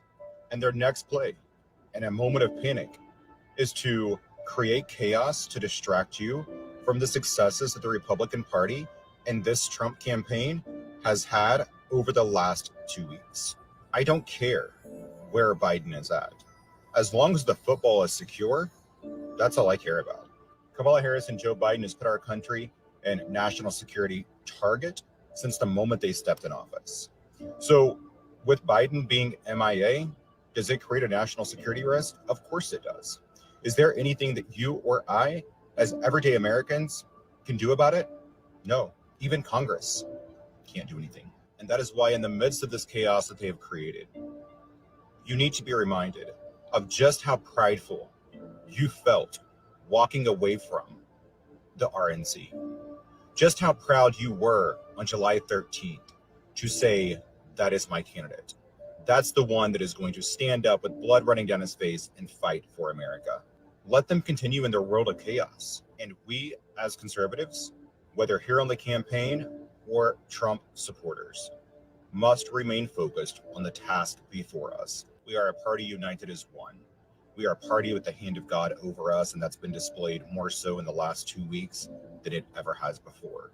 We are on the right side. Keep the faith, and we will absolutely cross that finish line together in November. Much love, and God bless. Thoughts? Brilliant. I love Preston. I think he's great. And he hits the nail on the head yet again. Don't worry about what the Democrats are doing. They are a fish out of water right now, and they're just flopping around. They're trying to throw everything against the wall and see what sticks. And they have no real choices. That's why Kamala getting pushed in there the way she has is they just succumbed to it. They've said, okay, I guess this is our candidate. And they've started with the Democratic machine. Go see that Newsweek article that got shown earlier, because it points to the very fact that they're saying Republicans or Trump voters are switching to vote for Kamala. Ain't nobody going to vote for Kamala that voted for Trump already or says that they're Trump supporters, because of the energy behind Trump, the passion for what he's saying, because he is saying the things. And their attempts to sabotage the message, i.e. Project 25 or whatever, 2025. Whatever, the BS that they're putting out. Trump, unlike the Democrats, he's actually said that he's separating himself from that. He doesn't even know what it is, and he hears that it's all bad. I remember that distinctly. And so we need to recognize that good things are happening.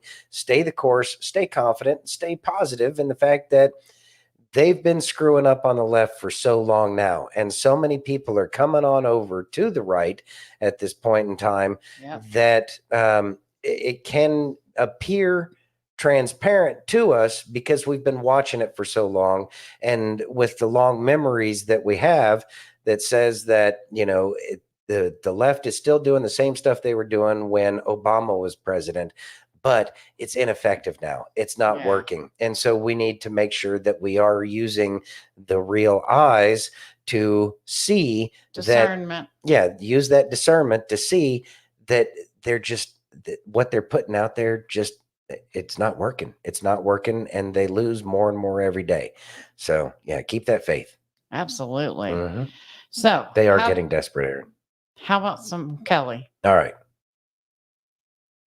Can I ask you a question today? Why'd you stop believing? Why did you let go of your faith? Where's your hope? You see, I don't have to know you personally to know that you were believing God for something, but you're not anymore. But I mean, hey, it's not your fault, right? You waited. God just never showed up. Look, if you feel like that today, I came to bring a message to you. Oh, what's the message? I'm so glad you asked. What God wants me to say to you today is, dry bones come to life. You see, in Ezekiel 37, we see God giving Ezekiel a message to preach to the people, to the Israelite people, the people of God who had lost hope. They'd lost their faith. They were believing, but they stopped. You see, in Ezekiel 37, the Israelites are right where you and I are today. Oh, but watch this. God tells Ezekiel, I got a message for my people. And today he pressed the same word into my heart. God said, go tell my people, dry bones come to life. Look, I don't know what you were believing for. I don't know what caused you to lose hope and drop your faith. But what I do know is we serve a God who is in the business of bringing dead things back to life. We serve a God who calls dry bones to come back to life. Amen. Look, let me encourage you today. Whatever you were believing for, whatever you were praying for, just because God hasn't done it yet doesn't mean he's not going to. My Bible says, keep seeking, keep knocking, keep pressing in. I mean, seriously, did you really think you could wear God out with your requests? That's impossible. What we need to remember, though, is God's timing is not our timing. My advice to you today is stay in the story. Just don't quit. If there is still a breath in your lung, God still has time to move in your life. And even if you don't have a breath in your lung, ask Lazarus. Dry bones ain't got nothing on our God. And look, I get it. When you first started bringing this request to God, you had a ton of faith. But what happens? Over time, when we don't see the miracle, the blessing, the promise, we start to get discouraged. And our faith that was once so high is now so low. And look, if that feels like you today, let me remind you of the truth. Faith the size of a mustard seed can move a mountain. You see, the good news is whether you have huge faith or your faith is beat down next to nothing, you still have enough. You just need to start seeing the mountain a little bit differently. What do you mean? When we hear faith the size of a mustard seed can move a mountain, in our mind, we just picture that whole mountain sliding out of the way, don't we? But what if? But what if God is saying, I am moving that mountain in your life, but I'm not going to just slide it out of the way. I'm going to move it one rock at a time. Yeah, we need faith to see the mountain move, but we need faith that lasts to see it through to completion. My question to you today is not, do you have faith? I know your faith has been drugged through hell and back. My question to you is, that little bit of faith that you do have, can you make it last? God sees you today. He hears your prayer. He sees the desire of your heart. And just because it hasn't happened yet doesn't mean it's not going to happen. Those dry bones will come to life. Your job is to grab that little shred of faith and keep seeking, keep asking, keep knocking, and stay in the story. Because I'll tell you this, my friends, God's not done with you yet. He's just getting started. And think about that for a minute. Hey, if this message... Thoughts, Santino? I love the message that Kelly brings. America has had dry bones for quite some time now. And it is coming back to life. America is coming back. There is a resurrection. You can't stand his hat. What? Anyways, yeah, I like Kelly a lot too. He's got great info. The great thing is America is being resurrected, and we're seeing that more and more every day. And we talk about this frequently. That this revival, the beginnings of this revival that we're seeing, it lends credence again back to the video that we were talking about or played earlier with Kim Clement, that America is coming back to God, and that's what we are going to unite under. And I think that that is the most healthy thing that we can do. And as we move forward and these these bad actors that have been in this movie that we're watching, if you will, these bad actors, as they get removed from the everyday politics that we see, we'll stop seeing things like some terrorist organization putting their flag up in lieu of our American flag in our capital. And it's about keeping that faith and making sure that we focus on our faith, and that will be the encouragement for other people to get their faith. There's lots of people that I've seen that have dry bones, if you will. Talked to somebody today, and it makes me sad. There's some church hurt there, but it doesn't mean that his heart can't be softened moving forward in the future. But we just have to be we have to make sure that our connection with the creator is an inspiration to other people around us. It doesn't mean that we have to say anything. Obviously we should talk to people about our faith, but it's We're the all example. disciples. Yeah, we are all disciples, but it's the example that we set that will be an encouragement to people who have lost their faith. And even though people have lost their faith, doesn't mean that they can't find it. Exactly. Because he will leave the 99 to go find the one. And Amen. that is the part that's important for all of us to understand is he's getting all of those one little sheep that have decided to wander off. And we have been seeing that more and more every single day. So rejoice evermore. Yep. You ready? Yep.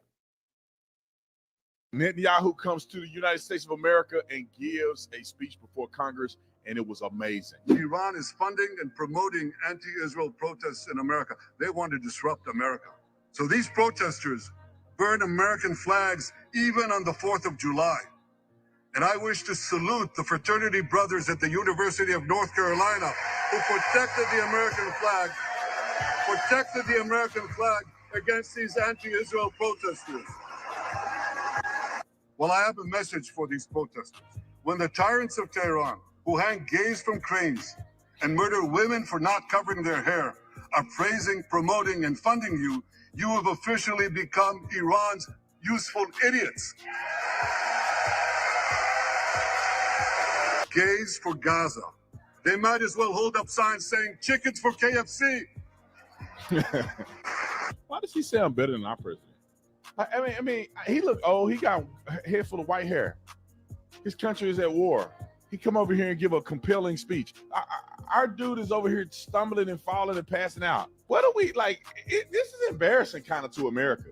Why don't we have a strong leader that's bold and willing to say stuff like that? That's why we need Trump back in there. Because they liberals, they would never say this, even about America. Thoughts, Santino? Hold on one second. Any longer? There we go. Words are hard. So I love the points that he brought up. Why does this guy sound more like our president than our own president or vice president sounds like at this point in time? But then again, that's why people are going to President Trump. And I think that comparison and contrast that we see between the Biden-Harris team, if you will, for lack of a better word, because there's nothing teamy about those two. The comparison and contrast between our president and vice president and a foreign nation's president coming over here and sounding more like an American is something that will additionally help wake people up, especially the pro-Israel people, the people that don't understand difference between the state and the people. But I think that it's more and more towards what is that inspiration that Americans are looking for. And that very inspiration is what America needs. And that, well, really simple logic, common sense kind of thought process that they just haven't been listening to. But then again, the loudest people are the ones that have been paid to be that way. That's why they're protesting, gays for Gaza, which makes no sense. Maybe they don't know that they hang people from cranes out there for being gay or women for not having their head covering on. It's sad. It's a sad state of affairs, but we're turning around, and that's the important part that we need to focus on. Mike says, I'm a 58-year-old construction worker, a little hard and crusty, but sometimes it takes a hard man to witness to hard men. And Mike, I think that that's an amazing perspective that you bring up, is that it's going to take people all around from all sorts of walks of life to recognize that God can speak to anybody and everybody to turn things around. And I'm glad you brought that up. Thank you. Denise says, "Why would they let Putin address Congress? Would they let Putin address Congress?" Kabuki theater. You know, would they? I don't know. Well, we let Zelensky address Congress. Huh? Yeah, Kabuki theater. Exactly. Yeah. There's nothing teaming about them, but there's some scheming, or there's something. Yeah, there's some scheme. Yeah. What's up, Ghost Pepper? It's a great perspective, Mike. Thank you. Yes, exactly, Denise. Yep. You ready? Yeah. Let's go. All right. Lion Kamala supported abolishing ICE. She compared ICE agents to members of the KKK. Can you believe it? It's so disrespectful. And these guys, these people are great. I've seen them, and I've seen tapes of them, and they go into a pack of MS-13 killers out on Long Island, and they walk into that pack, and all you see is fists are flying left and right. 2 minutes later, they walk out, and they've got them by the legs, and they throw them into a paddy wagon, and we take them the hell out of our country. And she wants to get rid of them. Kamala voted in favor of deadly sanctuary cities. She supports decriminalizing illegal border crossings, and she supports mass amnesty for all illegals. Think of that. Everybody coming in right now. And many of these people are coming out of the prisons and the mental institutions. They're going to get amnesty. She wants everybody to have amnesty. Then Joe Biden made her the border czar, and that's when it really got bad. She launched a colossal illegal alien invasion of a country. She said, come on in, remember? Then she said, remember when? Then she copied him. Don't. Everyone say, don't what? Don't. Remember, don't. On my very first day back in the White House, I will terminate every single open border policy of the Biden-Harris administration. And we will seal the border, and we will stop Kamala Harris invasion without delay. It'll happen immediately. Right?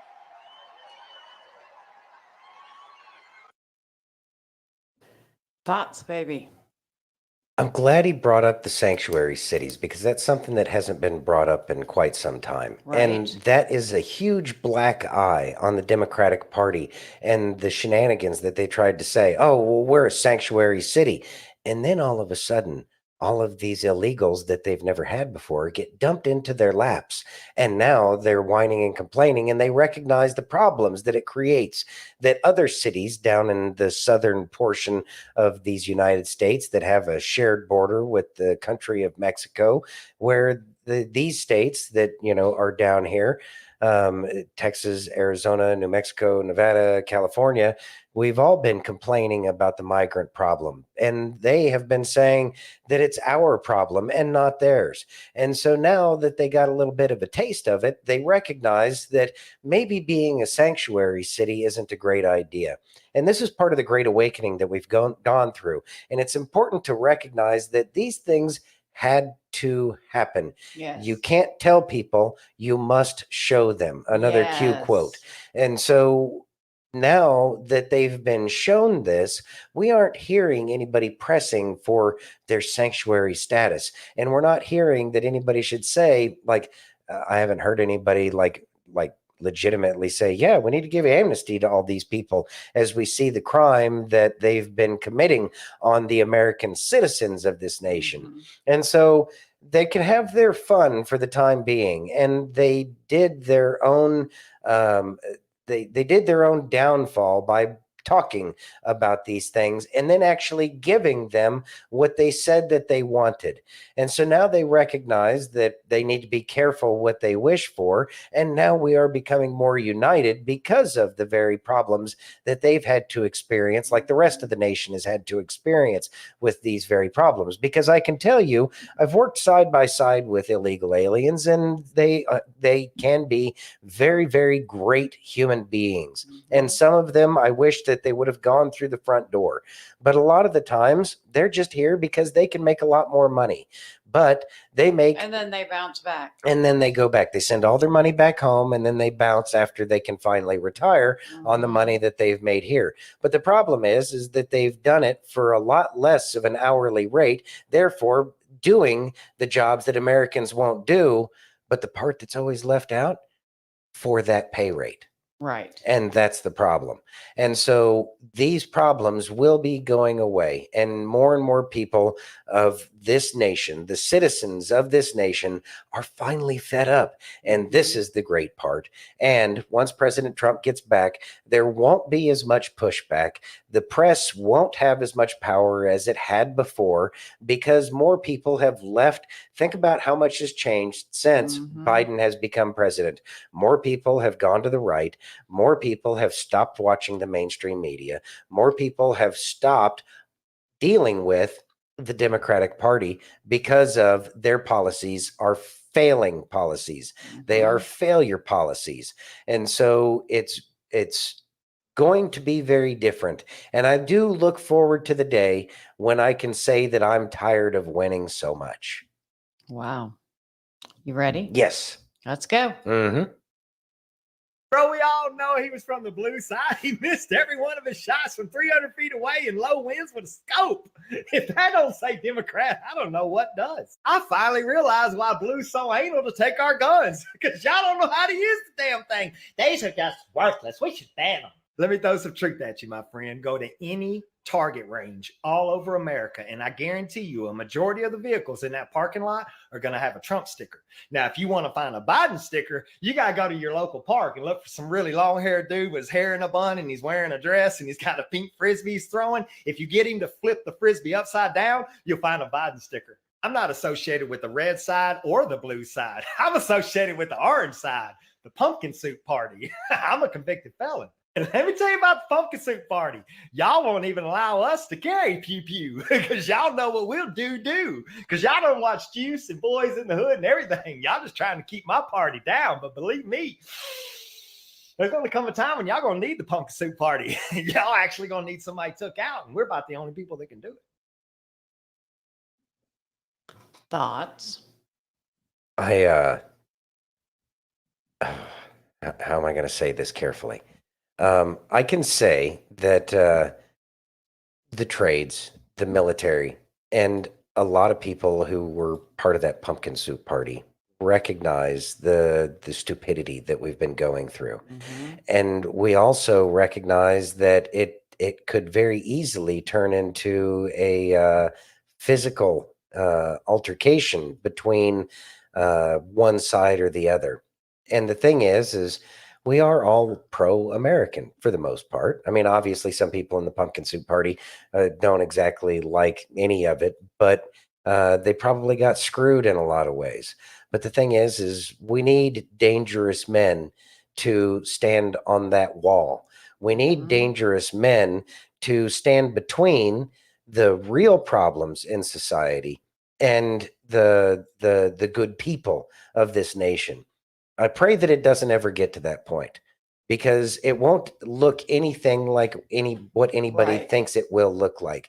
It is probably one of the most awful experiences that I pray that nobody in this country will ever have to go through. I can say that one of America's problems is that we have not had an attack on our soil since 1812. 9/11. I'm talking about an actual physical army hitting our soil. It's been a long time. And so the people of this country, it's easy to forget the awful nature of it. But I think that the fear that's being generated by all of these things that are swirling around with all of the illegals that are here, with the Palestinian, pro-Palestinian, anti-American sentiment, with the Antifa kind of crap that's been going on. Those people don't understand and they don't have a clue. But it's going to change, and I pray that it's the most peaceful change ever, and that they see the light before it ever gets to that kind of a point. Because I can assure everybody here, it's not something that you want to play with. That's a fire you don't want to play with. 1960 riots in Detroit looked awful, and riots are awful. But yeah, it's a little bit different when two sides decide to yeah. I know you've been there. Well, yeah, I mean, and I know that a lot of people during the Civil War observed a lot of the bloodshed that was there. We don't need all that. And we don't need all that. No, we don't need all that. And it won't look anything like the Civil War, because nobody gets dressed up in neat little uniforms. Right. And says, I'm on this side, and gets in nice, neat little lines and lines up out in a field somewhere. No, it's yeah. It would be ugly. Much more chaotic. Yeah. You ready? Yep.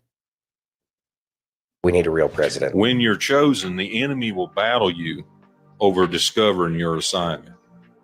First and foremost, he cannot steal your purpose. Your purpose is ordered by God. Your purpose is to advance the kingdom of God. Your gift cannot be stolen by the enemy. Your gift was installed in you by God. It's hidden on the inside of you. The enemy can't steal your assignment, but what he does is he attacks your self-confidence. This is where a lot of you feel like you're in a place of depression. You're physically and mentally drained.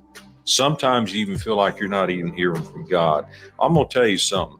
The devil's playground is going to be your emotions. The devil's playground is going to be your thoughts.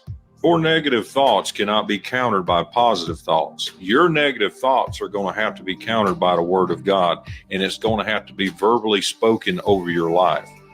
Death and life's in the power of your tongue. Psalms 19:7, the law of the Lord is perfect, reviving your soul. That's powerful. So the law of the Lord, the word of God, will revive your soul. You say what God says over your life so you can feel how God feels about your life. It is human nature to learn by repetition. Take these scriptures on a daily basis and read them out loud over yourself and over your life. Your faith and feelings seldom go in the same direction. That's why we have to redirect ourselves, redirect our thoughts, redirect the words that we say. Your life will reflect your thoughts. Death and life is in the power of your tongue. We are blessed and highly favored. We're above, not beneath. We're the head, not the tail. That's who you are. You're an overcomer. Look at it like this. Look at the battle the enemy's putting up for you not to discover your assignment. How blessed you must going to be in your assignment. That's Santino. I like him. I like him a lot. I like him. Between him and Kelly, it's like, wow. Yeah, that's pretty awesome. Yeah. There is a constant fight over your soul, and it's played out in your head every single day. Yes, sir. And a lot of the times it can get very confusing. At least for me, it can get very confusing up here, trying to stay focused, to stay on the path. And I know that sometimes I can just sit there and just repeat prayers in my head, repeat Bible verses in my head, just so I can merely get through a moment of being tested and tried. And I know that that happens to probably a lot more people than just myself, but it is a true battle. But as long as we keep our focus on God, just like when Peter was walking on the water and to get to Jesus, to Yeshua, and he had little faith like Kelly talks about, it's long lasting. Doesn't take a whole lot, but it takes it over a long period of time, that stamina. And so by keeping that focus, he can save us. And we just have to believe and know that that is beyond a shadow of a doubt, 100% the truth. And so stay focused and recognize that there is a battle going on for each and every one of you. Exactly. Exactly. You ready? Yep. Listen carefully to this. The man who predicted the attack on Donald Trump 3 months before it happened just released his next prediction, and it's scarier than anything you could have ever imagined. Pay very close attention to this video because you may never see this information again. So it was a summer kind of a month, probably late summer. I don't know. So this was basically the end of this, but it was a warning of an EMP attack upon our nation. This was a massive barge traveling down the Mississippi River. They opened the hatch and they put out a rocket. In that hatch and they lifted it up. They raised this rocket up. It was black and it was white and it had USSR written on the rocket. And they shot the rocket out over America and it exploded right over all that area. And whenever it did, it was an EMP. And the EMP turned out all the darkness. I could see that people, they did not have cell phones. They did not have internet. It was terrible. Complete darkness.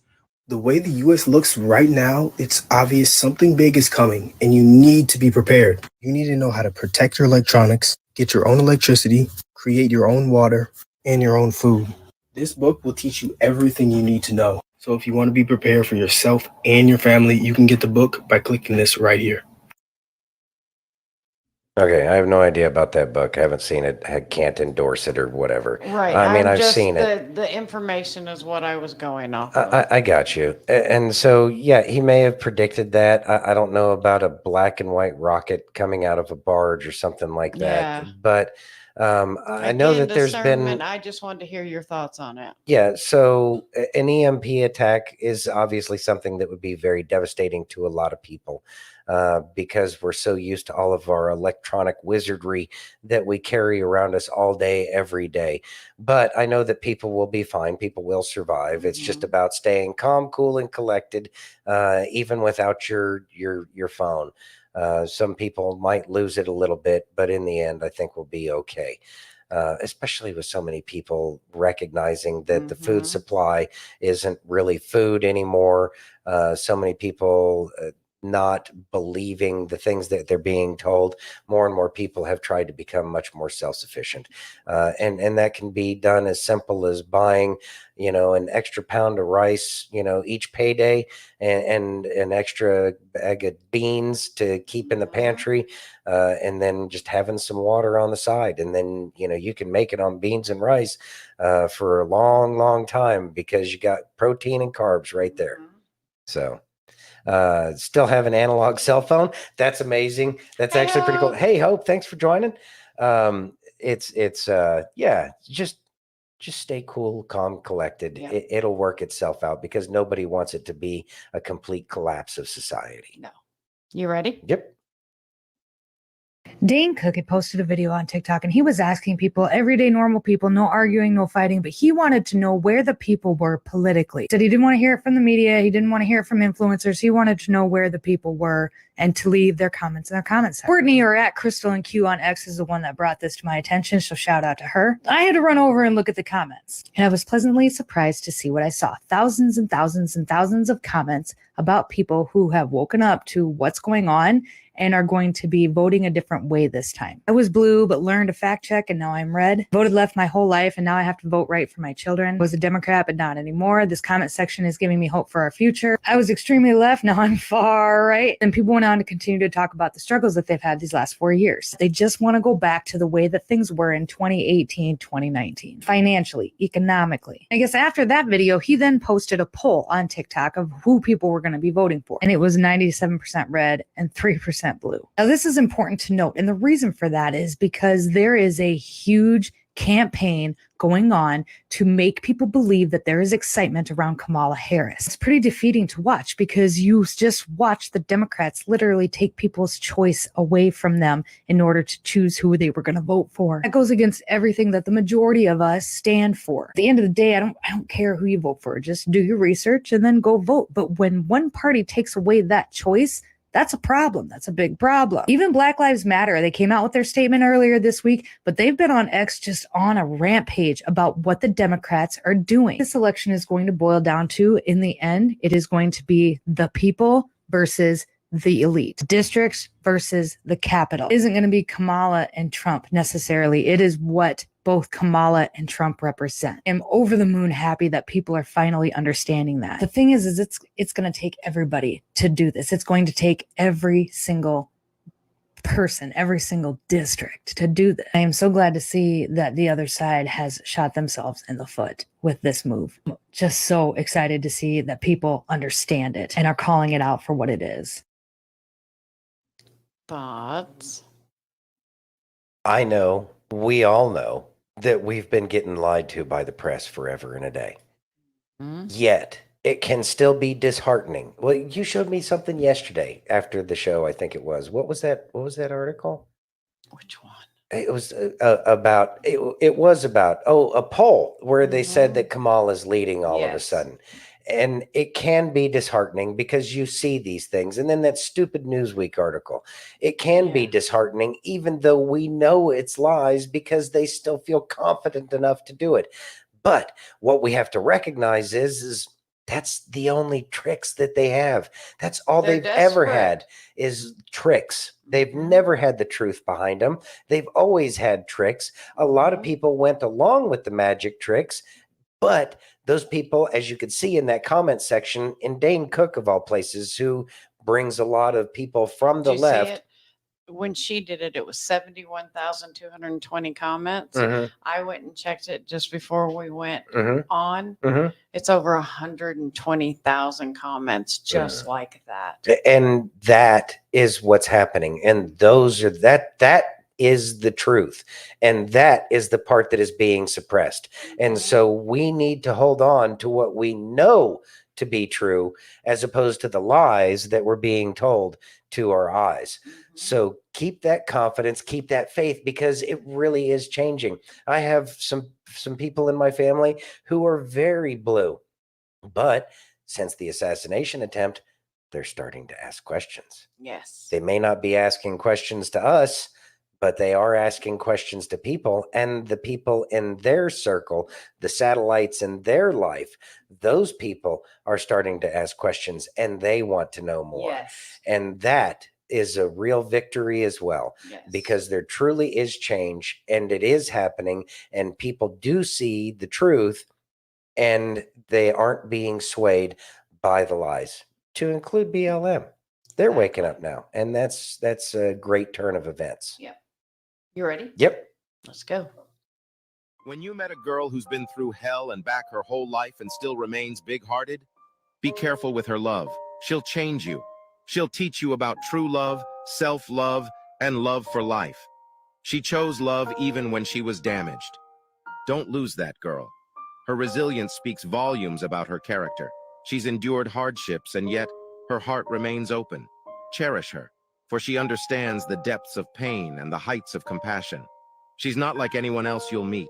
Her scars tell stories of battles fought and won, of strength found in vulnerability. In her, you'll find a kind of love that's rare and precious. Don't take her love for granted. It's a gift that she's chosen to share with you. Respect her journey, honor her struggles, and stand by her side as she navigates life's challenges. Okay. Let's see if I can get through this one. Thoughts, Kay? Yeah. I picked this one because as I was listening to it, it just resonated because of everything I've been through. I lost my dad when I was 15, emancipated at 16, alcoholic mother who did the best she could with what she had, where she was at. Terrible first marriage, and the list goes on and on. But through that all, the one thing that I have done is stay in love, because love is what gets me through every single day. Every single day. I have to stay in that. I love very big, and I love with all my heart. Because why? Why be negative? Why let what happened to me affect my heart? Why let all of that take the love, joy, and happiness away from me? I don't want that. I want love. I love very big. And when you are important in my life, my heart is very open. And does it bite me in the butt sometimes? Yeah, it does. Does my heart get broken by people? Quite often, because I do love so big. But when I say that I love each and every one of you, I hope you guys realize that it is very true, and my heart is very, very open, and you guys do mean the world to me. And as I sit here looking at my amazing husband,